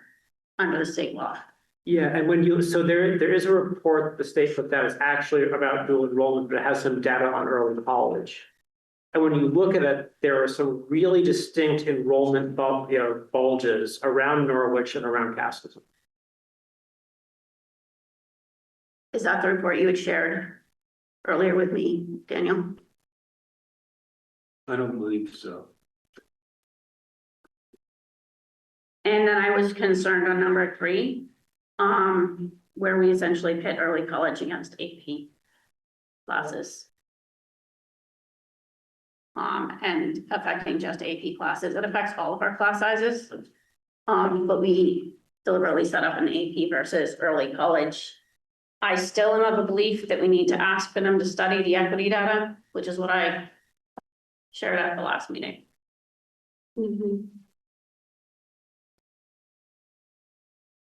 I am done. Well, I'm not gonna go over the one that was already went through. I was wondering if we strike 2. I know that areas is not what we are gonna read. The resolutions committee focuses on the be it resolved most of the time, because that's what goes into the resolution. But I would suggest that we take out 2, especially because that AP class, that's not okay. We're saying what is important in the first one: early college, both seniors out of the high school community, leaving the community smaller and less private. That is the. You're saying we move 3, not 2. Oh, sorry, yes, in Mark 3, yes. Wait, which one are you saying? So keep 1 and 2, it just, I didn't underline 1, sorry, it's just looking at my crazy notes. So take out, or remove early college students from their high school leaves, the AP one. We need to deal with AP in another way, but. I just see that as another data point, another example of what early college does to one aspect of the education of this institution. So it seems to me like, making a list of, well, here's one problem, here's another problem, here's another problem. That's one of the problems that we would be facing. Maybe it's the term threatening if you change that to impacted. Yeah, I think that it was kind of subjective, right? We do know, and this is just my personal belief, that AP classes also really, whether we want it or not, tracks our kids, and then we end up not having everybody in that AP class, so they are not having the conversations they need to have. So we need to be moving into, having, and this is a conversation for a different time, but we need high opportunities or high access to, we're meeting the students where they are, and our teachers able to meet 80% of their student needs. So maybe it's a AP polity class, but it's not necessarily an AP class. And I'm not gonna get into that right now, but inadvertently we track our students by separating them, which early college sort of does too, and leaves that class, that group of students, that senior class, with a smaller group of people. I know that our kids have all said that they want more opportunities in the classes. I just don't think that it's a strong statement for this particular policy. I'm just giving you my personal, I'm not saying we have to strike it, that's just my personal belief. The same on students are showing a belief in person in early college. I would take that one out. I was not sure where the data was, but also because we have some students across the state too that take a lot of classes in, what is it called, BLTC? Yeah, and I just feel like it's not a good, because there's some students that actually are doing a lot of their learning through that. So it's not, to me, it's not okay to say that. And I mean that respectfully. We're all trying to get to the same point here. I really support this resolution. And then college's ability to charge additional fees borne by students and their families under the promise of it. Okay, I also struck that one out, but it's up to you guys. And then the rest of it is all good. We talk about the funding. I didn't underline that, but you leave funding out of the result. And I think the funding for this dual enrollments should be removed out of the ed fund. That's part of separately appropriated, you're saying? You would suggest it be separately appropriated? Yes, separately. For early college? For early college. Okay. Yeah.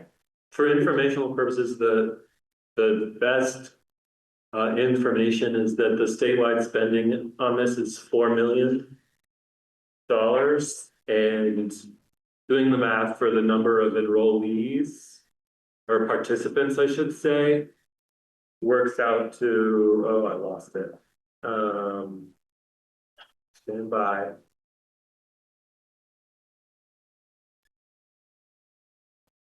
About $9,000 spent per student going to early college, which is a lot. Yeah. That's roughly 433 participating students in FY 2025. Across the state. Across the state. And it is, as Zach mentioned, like very big swings, disproportionate swings in certain districts. We're in like the top 3 or 5, far and away above in proportionally in terms of our participation rates, for better or worse. Any more? That was it. Okay. Chris? Zach, is there a factual basis on the comment on the AP programs? That's something that we have discussed, I think, multiple times in ed quality. And I think as a board, we've discussed the fact that we've got some very, very small AP classes. But because of early college, or is the causal relation assumed?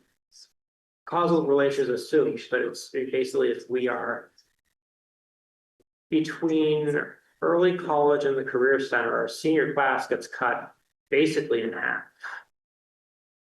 So that's a lot of students who are operating at the level where they might be taking AP classes that are no longer in the building.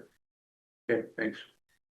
And I ask if folks would prefer if we didn't specifically call out AP, because I think there's also a risk to allied arts and various elective course offerings as well by having so many fewer students. And I do think that the loss of students to the classes is an important factor. And in our Be It Resolved, we do reference the importance of like evaluating all of the different advanced options, but we could at least not call out AP in particular there. I would support adding another whereas to identify that specifically. You know, that the other classes are also being affected by this. I like the idea of the AP being in there and any other little data points that say, here's a list of reasons why this is a problematic program for us. Ursula? I was gonna say perhaps changing it from AP classes to removal of students to early college exacerbates declining enrollments already.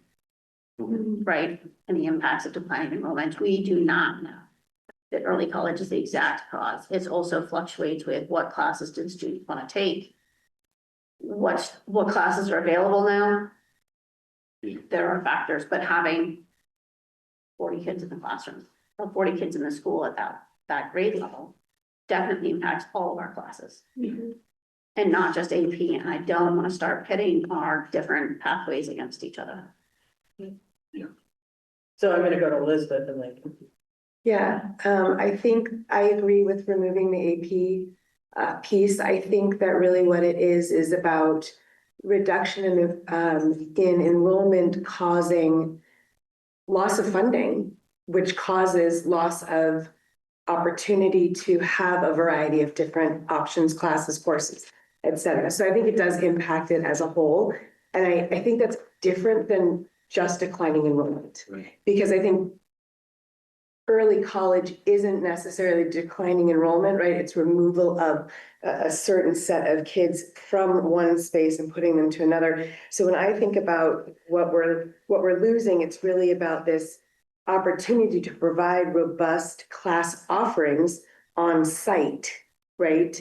And on site in our community. So I think for me, I really agree. I think that the AP piece, we're getting a little too fine-tuned there without data that maybe really truly supports that. I just want to mention, I'm sorry.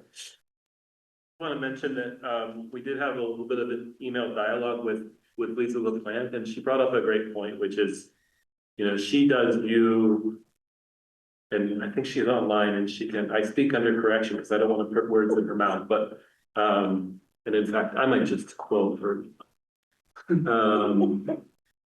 I think you're on the clear. I think that's our Lisa that thing. Okay. Lisa's getting her award right now, but.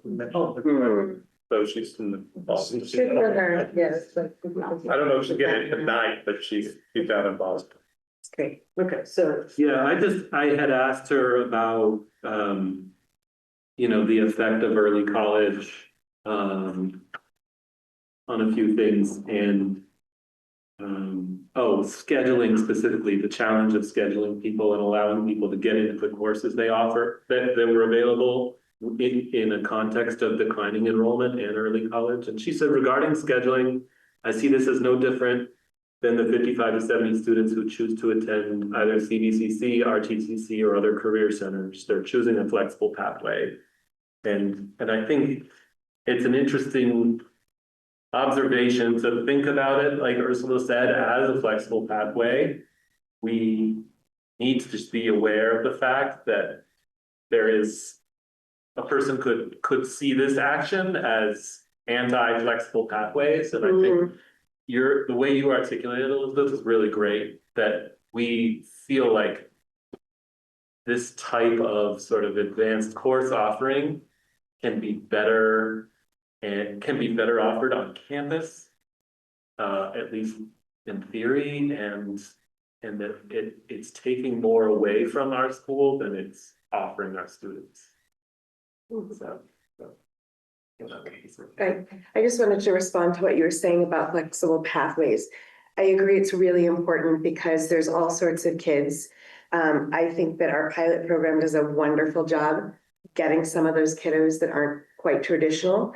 I do think that I worry that with some of the early college opportunities, there isn't actual transfer of credits. And I think that really needs to be looked at, because if we're participating in this, we need to understand that what our students are doing is going to be worthwhile to their future experience in education. And I just, as somebody that's had to transfer colleges multiple times, it's a big bummer when you've worked really hard and you don't get credit for it. So I do think, again, going back, I think it's very valid to say that it is an alternative pathway that we need to look at. But I also think we have an obligation to look at the effectiveness of it and the validity after graduation.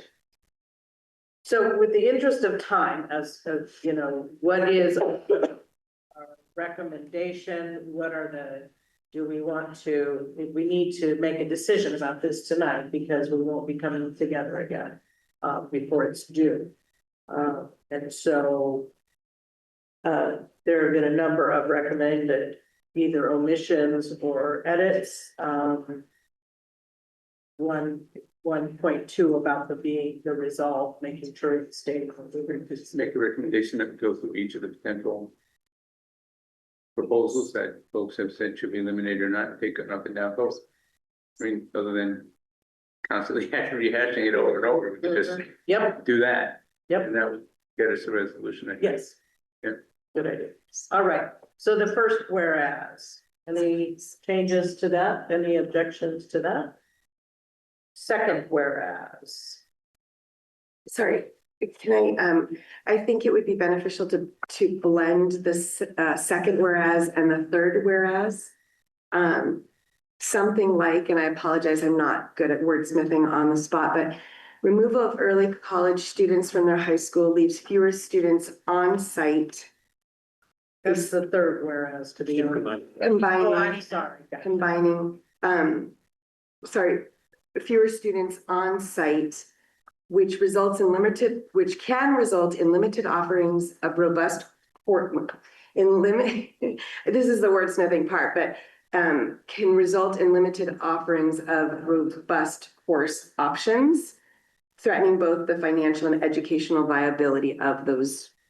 Do you know what I'm trying to say? Like combining the two, because I think they're a little bit redundant. And if we want to remove that AP part, so anybody that wants to wordsmith, go for it.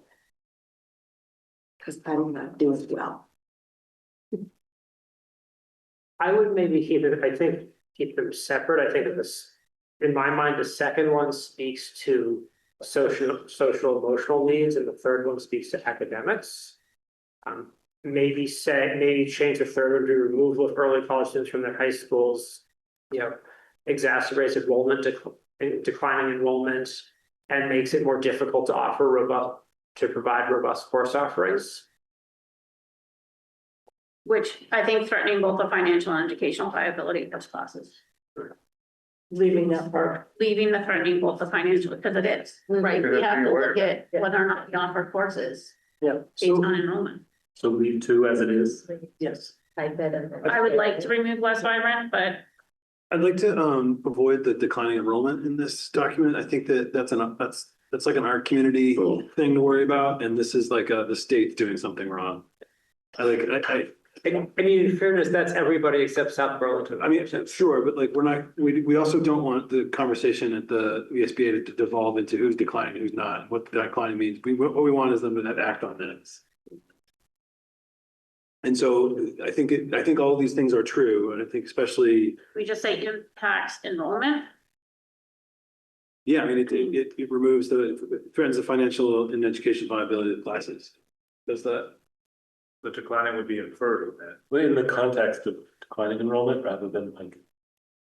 So I think, Patrick, are you saying removal of early college students from their high schools leaves fewer students, threatening both the financial and educational viability of the robust class offerings? Now I'm pulling it. Yeah, like that. Okay, so. Did somebody write that down? Because I did. Yeah, so removal of early college students from their high school leaves fewer students threatening both the financial and educational viability. On site. Fewer students. Okay, on campus. On campus, yes. Yeah, that's. And remove classes. It's gonna be threatens both the financial and educational viability of robust class offerings. Robust, Yeah, okay. yeah, it's redundant to say that removing students leaves fewer students. We need to avoid that. How about removal of early college into the high schools threatens both the financial and educational viability of robust class offerings. Bingo. Yeah, that's it. Woo, Zach for the win. All right, that owl was quite talkative. Did you get that? No. Did you get that, Zach? Okay. So going back to 2 though, because I did hear a concern from Ursula about less vibrant. You either need to expand it to define what you mean or use a less subjective term. I would agree. It's a little bit of a language flourish as a kind of redundant. It's redundant but smaller. It's kind of like the word robust. It's one of those words we like throw out there and doesn't necessarily add a lot to the content. I am also concerned using that phrase in the context of everything going on in the state, that it will set some districts against it from the get-go. Just because. So do you have a suggested alternative, or just deleting it completely? What about leaving our upper classes smaller and less cohesive? Yeah. Yes. Okay, what'd you say? Yeah. Leaving our upper classes smaller and less cohesive. So community changes to upper classes. Fragmented? I think cohesive. Cohesive. Yeah. Did you write that down? I did. Okay, all right, so Yeah. we'll come back to it. All right, so then number 4. The access to in-person early college, very significant thing. That one's fine? Yeah, nobody said anything about Okay. that. This one, the students are showing a belief that in person, what are people's feelings? There's a vote for it to be out. I agree. I would agree. Yeah. What do you solve that? Number, the 5th one down, so underneath, so it goes, and whereas students are showing a belief that in-person early college. Are people okay with removal? Yeah. Well, Zach, was there a data point that you wanted to cite? I mean, that's basic reveal preference. You know, when you look at a map and see it's the places with access to in person, or it's fine, but it's. I mean, I think it calls maybe more to access of where college is available or early college is available in the state. Right? So either legislation can push to expand offerings of who can accept and be allowed in the program. To disperse like where kids can go, because if you have to drive an hour and a half, 2 hours to get to that school, it makes it unviable. The point is that, because Marty had brought up the fact that, the CVCC is available, everywhere. Most of CVCC is available online. So the fact that we're seeing that there are online options available to everyone, and we see students not taking those and really taking in-person is where I was going. I would suggest studying why that might be and whether or not barriers are created by online. It's also a factor of the perception of the quality of the institution. So Norwich and Castleton rating higher in people's minds than Cincinnati. I'm fine with taking that one. Okay, so why don't we, because again, when you're telling me that things need to get done. College's ability to charge additional fees, what's the input on this? I suggested an amendment, college's ability to charge additional fees borne by the students and their families has undercut the economic advantage to the student. Should be of the program to the student, and further limits in-person options to wealthier students.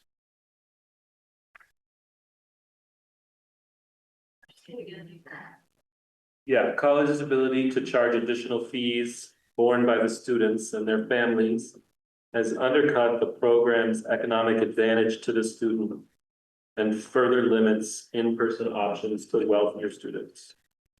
I like the end of that a lot, but I think that borne by the students and their families is unnecessary. Who else would they charge the fees to? The state or the school. They would charge colleges would charge tuition fees to the state? So the early college program allows students to take college programs while the state pays for their tuition. Got it. Thank you. But it's not they don't pay the additional fees, so. No, they do not. It's tuition. It's the 87% of base education. Right, so the additional fees is the critical piece. That's changed since my daughter. Yes. Okay. Thank you. And there is financial aid available too. All right. We could just say fees to college's ability to charge additional fees to students and their families. We want to make that more concise. Yeah, did you get that? 2 students. Yeah. Instead of Two. 2 students. Mhm. All right, we ready to move on to the next one? Yep. An increasing number of colleges, that statement. Okay, that's good with that, okay. The need to fund early college increases pressure on the education fund. Good, that one. Yep. Expanded dual enrollment can offer advanced course offerings if person is not available. I worry about that one only because Lisa spoke out last time that even dual enrollment courses are being less and less accepted by colleges, which is frustrating for our students. So it's unfortunate. Yes. Yeah. But do those dual enrollment courses add to the curriculum? It adds to our curriculum. It adds to our offerings. Because There is some of a similar. but it doesn't cost our kids. And so to say that We cover the transcript costs at that point. no, I don't, but Okay. I think there's a limited cost for a transcript, should that be, but you're right. If they get credit, they get a credit at the high school. It's just what it is. Yes, it counts. There are some students who have taken a dual enrollment class and not transcripted it for the college and just taken it at the high school. That has happened. So are we good with leaving it? Yep. I think so. Okay, now the be it resolved. Laura, I think you had noted there was something missing from it. It was. Just because I'm worried that, be be resolved with what we read, and there's no mention there of the pressure of, funding this is to be is a concern, right? Right, How to wordsmith this so the general assembly. right. I think you had, Yeah, and or remove its cost from the education fund Yeah. and allocate and appropriate separately. Yeah, because that's the biggest, that's the biggest impact that we could make. Yeah. That where were you gonna add that? Good question. Was it under No, the actually- study or was it the actual? I don't like the or there. I think that it's, I don't think this is about the cost. I think it's about the impact on the school of not having the kids. It's First- both, it's both, Yeah. it's eating up there. But if you say, remove, we're resolving to end the college and or remove the costs, you may just be asking for another funding stream. Yeah, well, at a minimum, I think that's what we want. And that's hard to say and be as resolved. If you don't do anything else, at least do this. Yeah. Mm-hmm. I think so. We've been talking about this. So did you figure out where to put it? Okay, I can agree with it. Okay. Funny though, I would like to change it from all income levels and geographic, right? The benefits across equity indicators.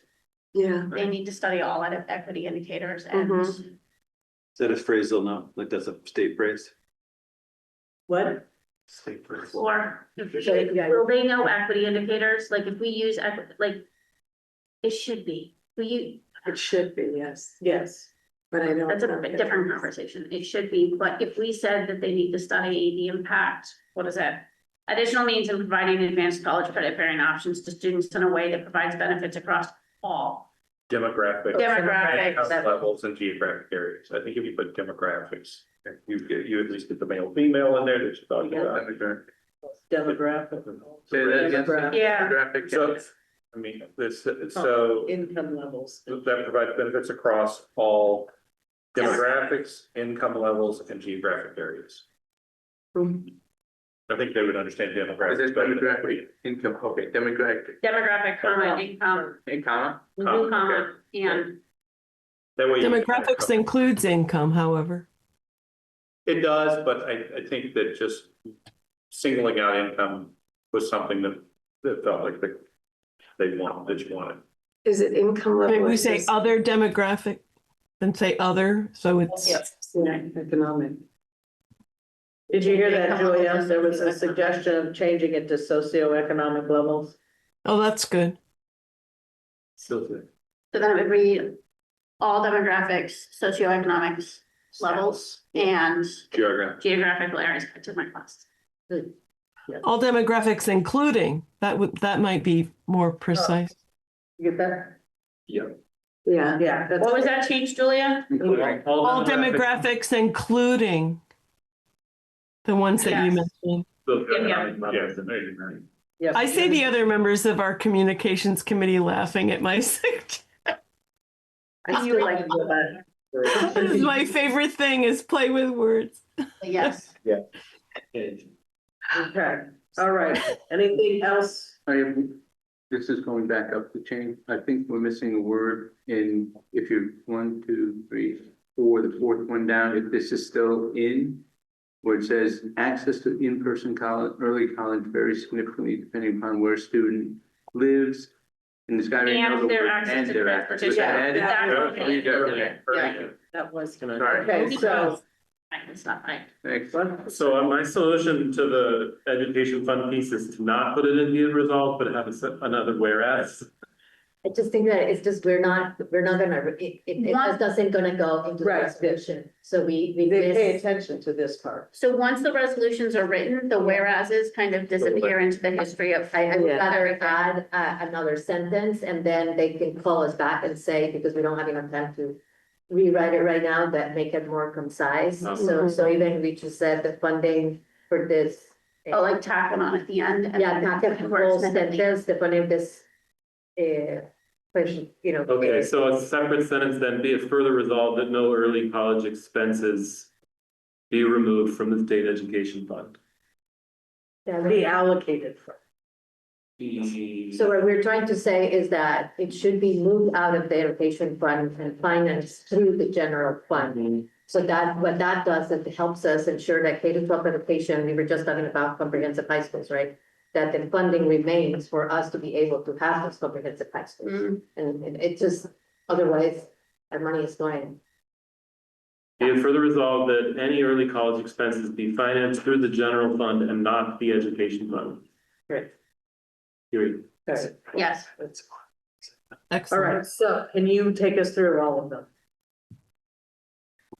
Okay, so whereas a vibrant community benefits all students in the school, and whereas early college pulls seniors out of the high school community, leaving that, what was that? Leaving that community, Right, I think it was changed even more. leaving our upper classes smaller and less cohesive. Okay, so there's that. No. We said that if you pull people out, it's obviously smaller. Right, so we said leaving our upper classes less cohesive. Less cohesive. Yeah. All right, number 3, I believe, Zach, did you have that one or did you have that? Number 3. Removal of early college students from their high schools threatens both the financial and educational viability of robust class offerings. I think we kept needs fewer students on campus, threatening both the financial and educational viability of robust class offerings. Okay, do people need that read again, put together? Okay, and whereas access to in-person early college varies significantly depending on where a student lives and their access to transportation, skipping down to college's ability to charge additional fees to students and their families has undercut the program's economic advantage to the student and further limits in-person options to wealthier students. And whereas an increasing number of colleges, particularly those out of state, no longer accept college credit for classes, also taken for high school credit.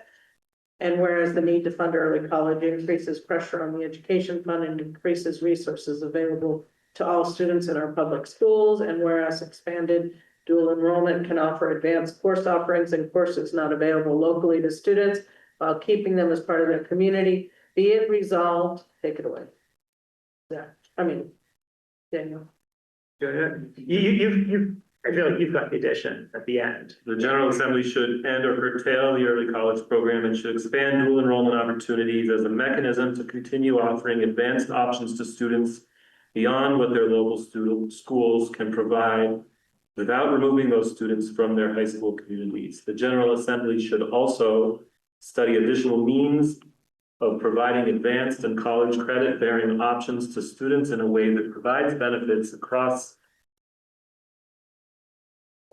all demographics, including socioeconomic status and geographic areas, and that keeps students in their school communities for all 4 years of high school. What was the next one? Added a line. Be it further resolved that any early college expenses be financed through the general fund and not education fund, not the education. Is there a motion to? I move to accept the Please, Second. God. Any other discussion around this? Patrick. Patrick, all those in favor say aye. Aye. Aye. Opposed? So then the next step, so it will clean it up and it will with that procedure.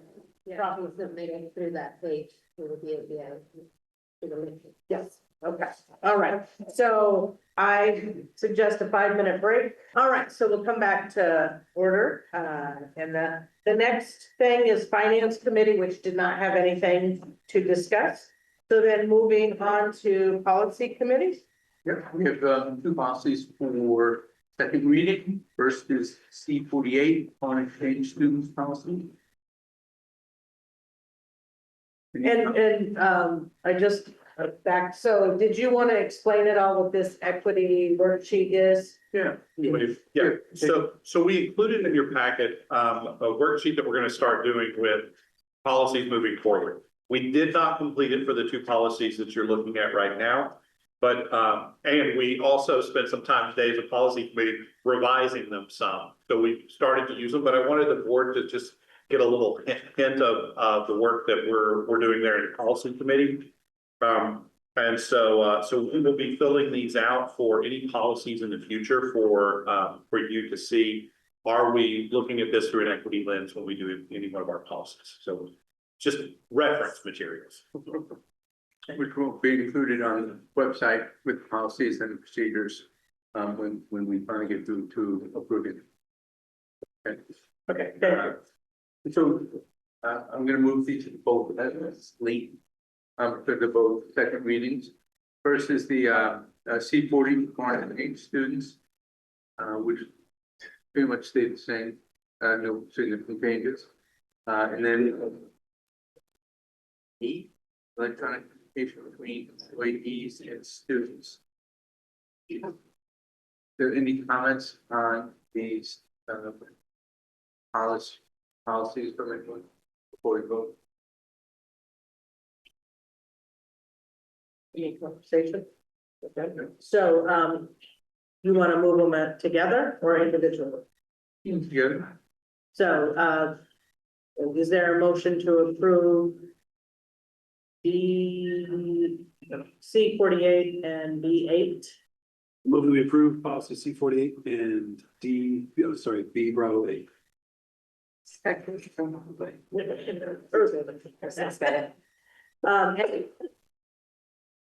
All those in favor say aye. Hi. If any board members have comments or questions on the board policy review and equity worksheets that are attached, for the policy equity impact statements, they think when things should be added or taken out, or you just have concerns about how it's worded, just send them along so we can incorporate them. Send them to Stephen, we'll incorporate them into our policy discussion. But we have gone through some revisions already with our first go-round, and it would be helpful. Thanks. And Was that a question if we had questions? yeah, if you have any, in your review, if you have any questions or comments about how the forms are set up, whether you think it might be helpful in applications or. Yes, do you have a question now? Daniel? I can, no, I'll print it to you. I'll send it to you. Stephen, he'll definitely. Moving on to ed quality, this week. Oh, I waited till you got your mouth. I wasn't paying attention to the agenda. This is a very brief update of where the Ed Quality Committee is. For the business meeting in June, we were scheduled to bring you our report on fall and winter data for math and reading, or like literacy and reading, or literacy and math. We've gone through a few schedule changes this year in Ed Quality that went from having 60-minute meetings to 90-minute meetings to back to 60. The schedule to getting you that report was based on having meetings that were 90 minutes long. We have run into some bumps. Our next meeting is on the 17th, and we will be discussing our continuous improvement plans. And we've opted to move the report on the fall and winter data to the very beginning of next year. School year, right? The very beginning of the school year, not calendar year. And then we're like, our next meeting will also discuss our future work calendar and goals. It's a big undertaking. Any questions for Ursula? Thank you. Right, moving on to personnel. And we moved the new hires, Jackie Bateman, U32 school counselor, and Betsy Mangerlin, U32 special education teacher. I would like to deal with them separately. Okay, so I moved Jackie Bateman, at U32 school counselor. is there a second? Second. Second, discussion? The American School Counselor Association recommends the ratio of student to counselor to be 250 to 1. The Vermont average is 175 to 1. So, Stephen, what is the ratio of counselors at U32? So I would also just, if you don't mind me adding in, ed quality, ask that it be 200 to 1. So the Vermont ed quality, we sit at about 170 to 180 students per school counselor. I would just point out, we had 2 resignations of school counselors this year, and we are only refilling one of those positions. And does the number include the students who are early college and CVCC and RTCC? So our numbers still do include those students because we provide counseling services to them still. So our counselors still work with our early college and our students at the career centers as well. Okay. Any other? I just wanted to say that I was happy to see the interview committee included a student. And I'm really excited that I happen to know the student personally. But I'm excited that those types of things are happening because it really helps kids to feel like they're a part of the process. And so for this particular candidate, I know that there was students involved, and I think that's just a really great thing. That's true for all candidates at middle and high school. We include students and have included students as part of our hiring process all along, because it does benefit our students a great deal, both to be on them to make those decisions, but also to see what interviewing looks like. Yeah, I see. Julia? I'm not surprised that students on that committee were enthusiastic about Jackie Batten's application. I had the opportunity to work with her when I taught at Cabot School and after I retired as well, through some other interactions like being a yearbook advisor and so forth. And she's just phenomenal. We are going to be so happy to have Jackie with us. All right. All those in favor, say aye. Aye. Opposed? So ordered. The next number. So we have Betsy Center from a U32 special education teacher. And that's for the same school year 26-27, right? Is there a second? Second by Elizabeth. Any discussion? All those in favor say aye. Aye. Opposed? So ordered. All right. And is there a motion to accept the minutes? So moved. From last year? From last. Yes. Yeah, from May 20th, second by Andrew. Yeah, I have some corrections. Wait, sorry, 1 second. Sure. Made the motion. Chris motion first with Andrew second. Yes. Go ahead, Marty. So 4.3 in there, that's not exactly what I said. But I'll go with that. I had asked whether there was, whether in the presentation of the different cohorts, if there were ever to be full stop, if there was disagreement. And then the other one is 9.1, leaves out that my core concern was that the student to administrator ratio was in excess of general standards.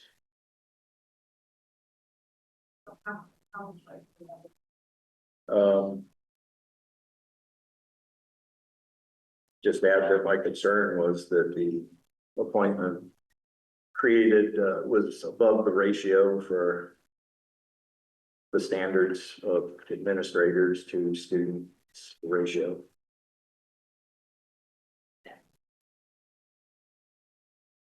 Any other questions, corrections? All those in favor of the minutes as corrected, say aye. Opposed? So ordered. In terms of future agenda items, we have put a few on tonight. We do know that June 17th is a retreat, but there will also be business items. One will be, excuse me, tonight was a mistake that negotiations is on there for executive session. That will be at the next meeting. We will have an executive session about negotiations, as well as a discussion with our lawyer. It will be CIP approval that we will have on there. We will have a career center vote, and also the discussion around H955, the mergers and the CSLIs and that. So those we know will be on the next meeting moving forward, and the other items that were on our list will be looked at at our work plan that we will plan out. Okay, thank you. Board and superintendent reflections for the meeting? I have some. Mm-hmm. I've been getting phone calls and running into people and emails about lack of trust, anger. I mean, even today, I had to deal with 2 different people. So I just wanted to say that, you know, that I've spent my life in education, among other things, but John Dewey, who's an educational philosopher, once said, if education doesn't teach you to resist injustice, it has failed. And he's speaking about the civic and moral responsibility of education. We're an educational entity, and we should honor our civic and moral responsibility. Instead, I see decisions that undermine civic responsibility by not honoring a town's vote. I see decisions that ignore the Articles of Agreement. I see communities disrupted with no engagement before a decision is made. I see community anger. I hear conspiracy theories about hidden agendas. All are signs of a major lack of trust in this board and administration. I would hope we can make a concerted effort to rebuild trust, be transparent, and have an honest dialogue with our communities. Thank you. Danny. I just wanted to make sure everyone was aware that all the elementary school graduations are being held simultaneously, so good luck getting them all. But encourage folks, if they're able to, on June 16th at 6 p.m. Consider attending one of the elementary school's graduations. Celebrate all our graduates. Elizabeth. I've been thinking a lot about the Worcester and Middlesex combination or coming together.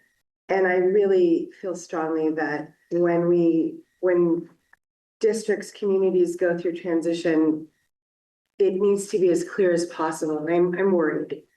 I'm worried that families are wondering and concerned and stressed. And I really think that we've got to find a way to make this process as clear as possible. And some thoughts that I had were potentially, as we had talked about when we were considering closures of schools, having a transition person who's designated to kind of lead the helm of it. There's a lot to consider. And I'm hearing what our community is saying, and our students are our focus, and they have to be our focus. And when there is so much uncertainty, I really worry. And I did say that, I think maybe 2 meetings ago, that I was very concerned about the tight timeline of this, because transitions take time.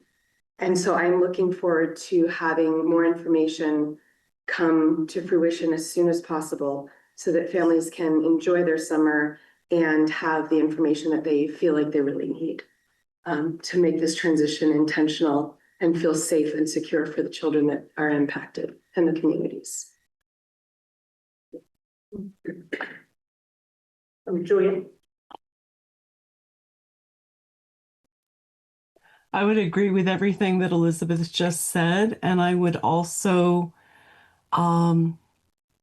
emphasize the need for us when not us as a board, but our district at the administrative level, when we're responding to families' concerns, to be careful not to just issue a blanket response. It's like a form letter.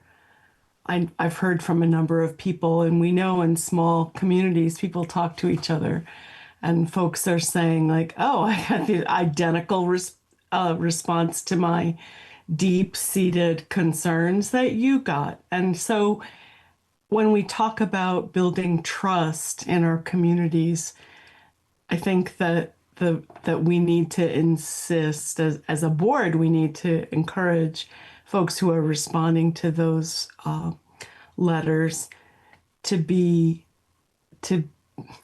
it in a way that's genuine. Thank you, Julia.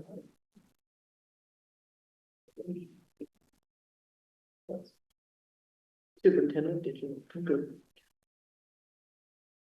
All right, so it is I'm sorry. Is there an update on the transition for the, moving to the reconfiguration for the Rumney and Derby communities? You know, we've heard some concerns about busing and things like that. Is there any, insight that can be shared to at least address expressed parental concerns? No, I think the biggest concerns, we're ready to make sure that people understand the staffing. I know that's been shared, but make sure that it's been shared in a way that people can see. There's a concern about curriculum. We have a curriculum as a district, and so I'm just making sure people know where that is and what that is. The transportation pieces, we're pretty close to being able to do that. We were trying to gather information from of who needs transportation and wants that, so that we can provide that. And I heard very clearly just a clearer timeline for some of the work. I know that our community schools coordinator, Beck Dezan, and Caroline May have met to help. They're working on a 6-month plan for activities and communication and all of that. So that should be out soon as well. And so we hear, and we're working as quickly as possible. We know that the school year is coming to an end quickly. And Elizabeth, I think we would all like to go into the summer with a little more clarity. And so we're working on that as quickly as we can. We should have more out this week. This week? Yeah, but it won't all be out, but we'll have more out this week. There'll be more. And the rest next. Okay. Sorry, can I just ask, I don't know, can I ask a question? We're in reflection, so just think that up. You didn't mention special education in that timeline, and I know that was also. They have been having those conversations. I know that, Julie, you've been meeting or speaking with Caroline and the special educators here. There's been considerable discussion about supporting students or their visits of Derby students to Romney students to Derby. The schedule was developed after they did a needs assessment around the students with disabilities to ensure that all the needs were being met. So I'm sorry, I don't have the list in front of me. I was expecting this conversation, but yes, I've been in touch with the special educators and Caroline, and there's a significant amount of discussion and review happening around supporting students with disabilities.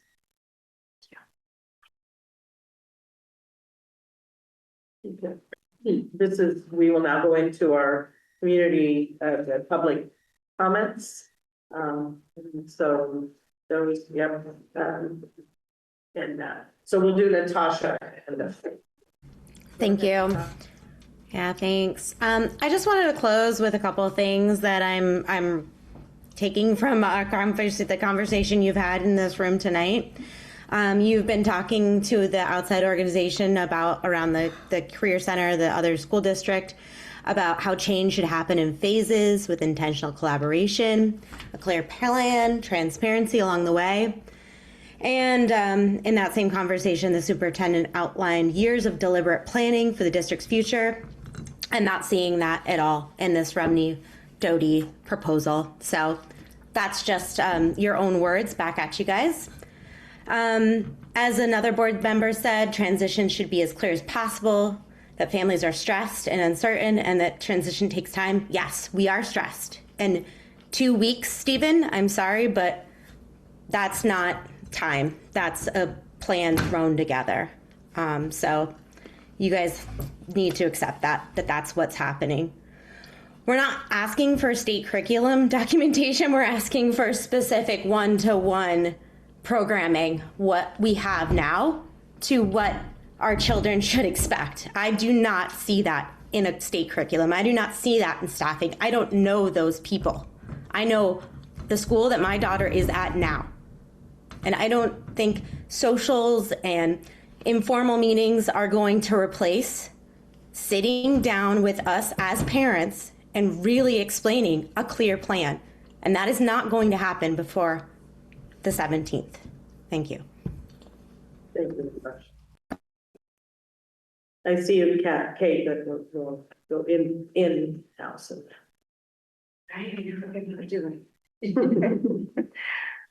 So actually, it's very much similar to what Natasha just said as well. And I want to thank the board members who are listening, and not that not all of you are, but those who have voiced that this evening, because it really does help. I will say the first board meeting, we did feel very dismissed, so it's very helpful to hear that. But again, I heard a lot of great discussion, meaningful questions around CVCC and all that would go into that. Similar things I wrote down: intentional collaboration, transparency, community engagement, the need for a clear plan. All of these things were said and taken in notes.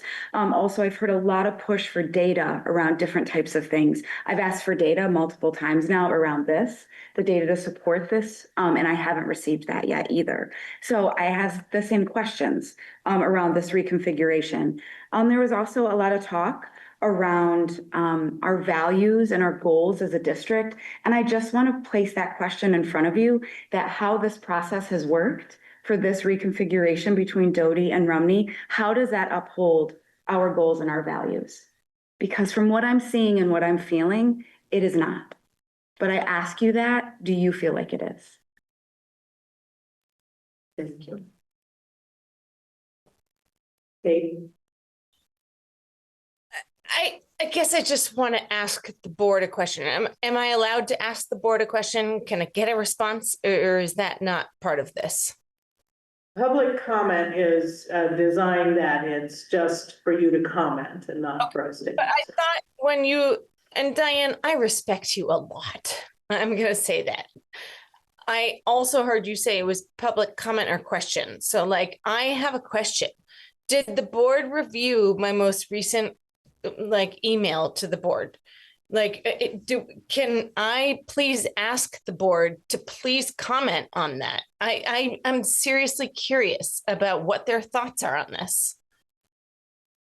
So it is my understanding, I mean, I know that I have read it, and I know that it is the expectation that all of us read them. And so that what I also hear you saying is something that we need to work on in terms of our communication, is that it isn't just one acknowledgement of it. That's something that you get the answers from the collective. Yeah, but Diane, again, this is a community after Act 46. It used to be these small communities. Now it's a larger one. These are legitimate concerns I am raising, right? I truly believe that I deserve to hear from the board. I truly believe that what is the point of having a school board meeting if I can't hear from the board in terms of how they feel upon this? There was no board vote. This was an admin decision. Please let me hear from the board. I want to hear the different thoughts. So at our last meeting, we did have, that one was a question and answer, was designed for that. And then we did, as a board, have a conversation around the memo and the dialogue around the memo that was presented, and had the opportunities to be speaking at that meeting. I know, Diane, I was there. I was crying and I was there, but I did not hear from the whole board. There was many who were not there, some who were remote. I want to hear from the board. I want to hear from the elected officials of people who represent these communities. I want them to hear the concerns. I wanted them to be at these listening sessions. Fundamentally, do you understand where I'm coming from, please? Yes, yes. And so, and again, as we have discussed these things as a board, in terms of what we have had with our discussions, it is where we are being, we're learning our different roles. I'm trying to remember the different conversations that have been occurring both here and as we're in our communities. And so what we are learning about our roles as this, as you identified, we are a different board structure, and our governance looks at what is what are we informed about? What are we overseeing, which is the direct oversight of Stephen and his way of proceeding and processing.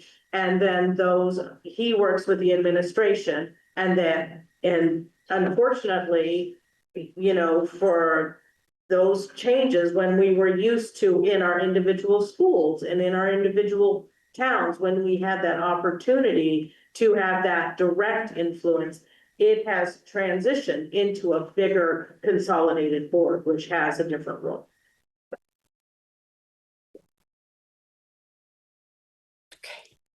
We'll leave it at that. And, hey, all of us, I know it doesn't sound genuine because we're not, I'm not taking but the pain that the community is feeling, the distrust that the community is feeling is very clear and has been made very clear to us as a board.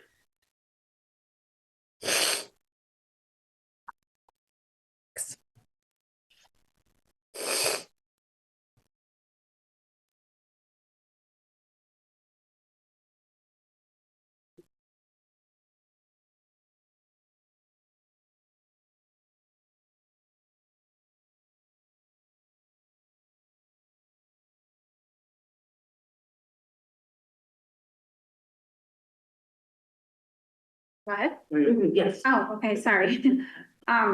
Yeah, hi, I'm Kathleen Bookchin, Worcester, Vermont, and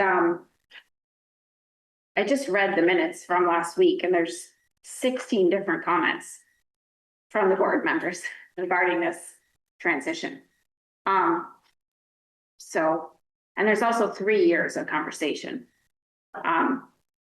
as to what's happening in our district. Probably more than 3 years, actually, more like 10. So anyways, I just have that to share. And I guess also to the question about special education, there was a conversation at the last, I believe you raised that question. There was a conversation at the last meeting, I think, trying to remember where it was, I'm very sorry, in the library maybe, between Caroline May and Gillian. And they did go through what was happening with the staffing on special education and the proposals and the changes that they've made and the accommodations that they've actually made to share the staff between the 2 schools. And I'll just reiterate my comments from last time around too, the fact that I personally see a lot of benefits in both of these arrangements with the 2 communities. And I also will echo that I did ask for Beth DeZan's help to bring these 2 communities together because there has been some fracturing, but that fracturing isn't anything new, honestly. That fracturing's been going on for 3+ years.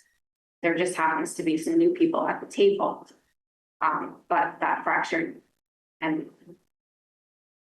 has been going on, but it's awesome that, Becca's gonna step up and help heal some things, but, and I'm looking forward to the transportation issues. And I could go on, but I won't. Thank you. Thank you. I just want to clear out. I know I've asked about special education, and Kathleen, you referencing that's where my original comment came from. Was that at the library meeting here at Rumney last week, when the special ed came up, it was addressed by the administrators in the room that they had discussed how special education would work, and they had kind of worked it out, but that they had not had that solidified by leadership yet. So that was where my question and my concern came from. Has that happened? Because it came from those administrators that it had not. And that was as of last week on Tuesday or Thursday, I can't remember. Thank you. Yeah, I would just go to color to say that Caroline and I have several discussions since last week about this. There was serious discussion about reducing FTE for Rumney School because caseload numbers had fallen below what would have been a minimum standard where we're looking at sharing, special educator support from Romney to another building that has significant need. Once this decision was made to, combine students between these two schools, we held tight with much smaller caseloads, frankly, than some of our neighboring schools have, to ensure that students' needs would be well cared for. We recognize the sensitivity of this. We've sustained a number of special educators at a higher level than with other schools, and we reviewed all IEPs and Title IVs and discussed what services and ensure that they can be met during their schedule. So considerable amount has happened since last week, and we made decisions with centering the students' needs to. Thank you. I just wanted to clarify that question. Yes, thank you, sir. Thank you. Other, oh, no.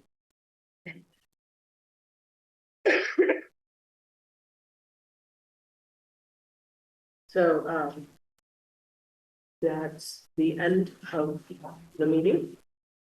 So. Daniel gets it, he got there faster. Seconded by Ursula. Any discussion? You keep. All in favor?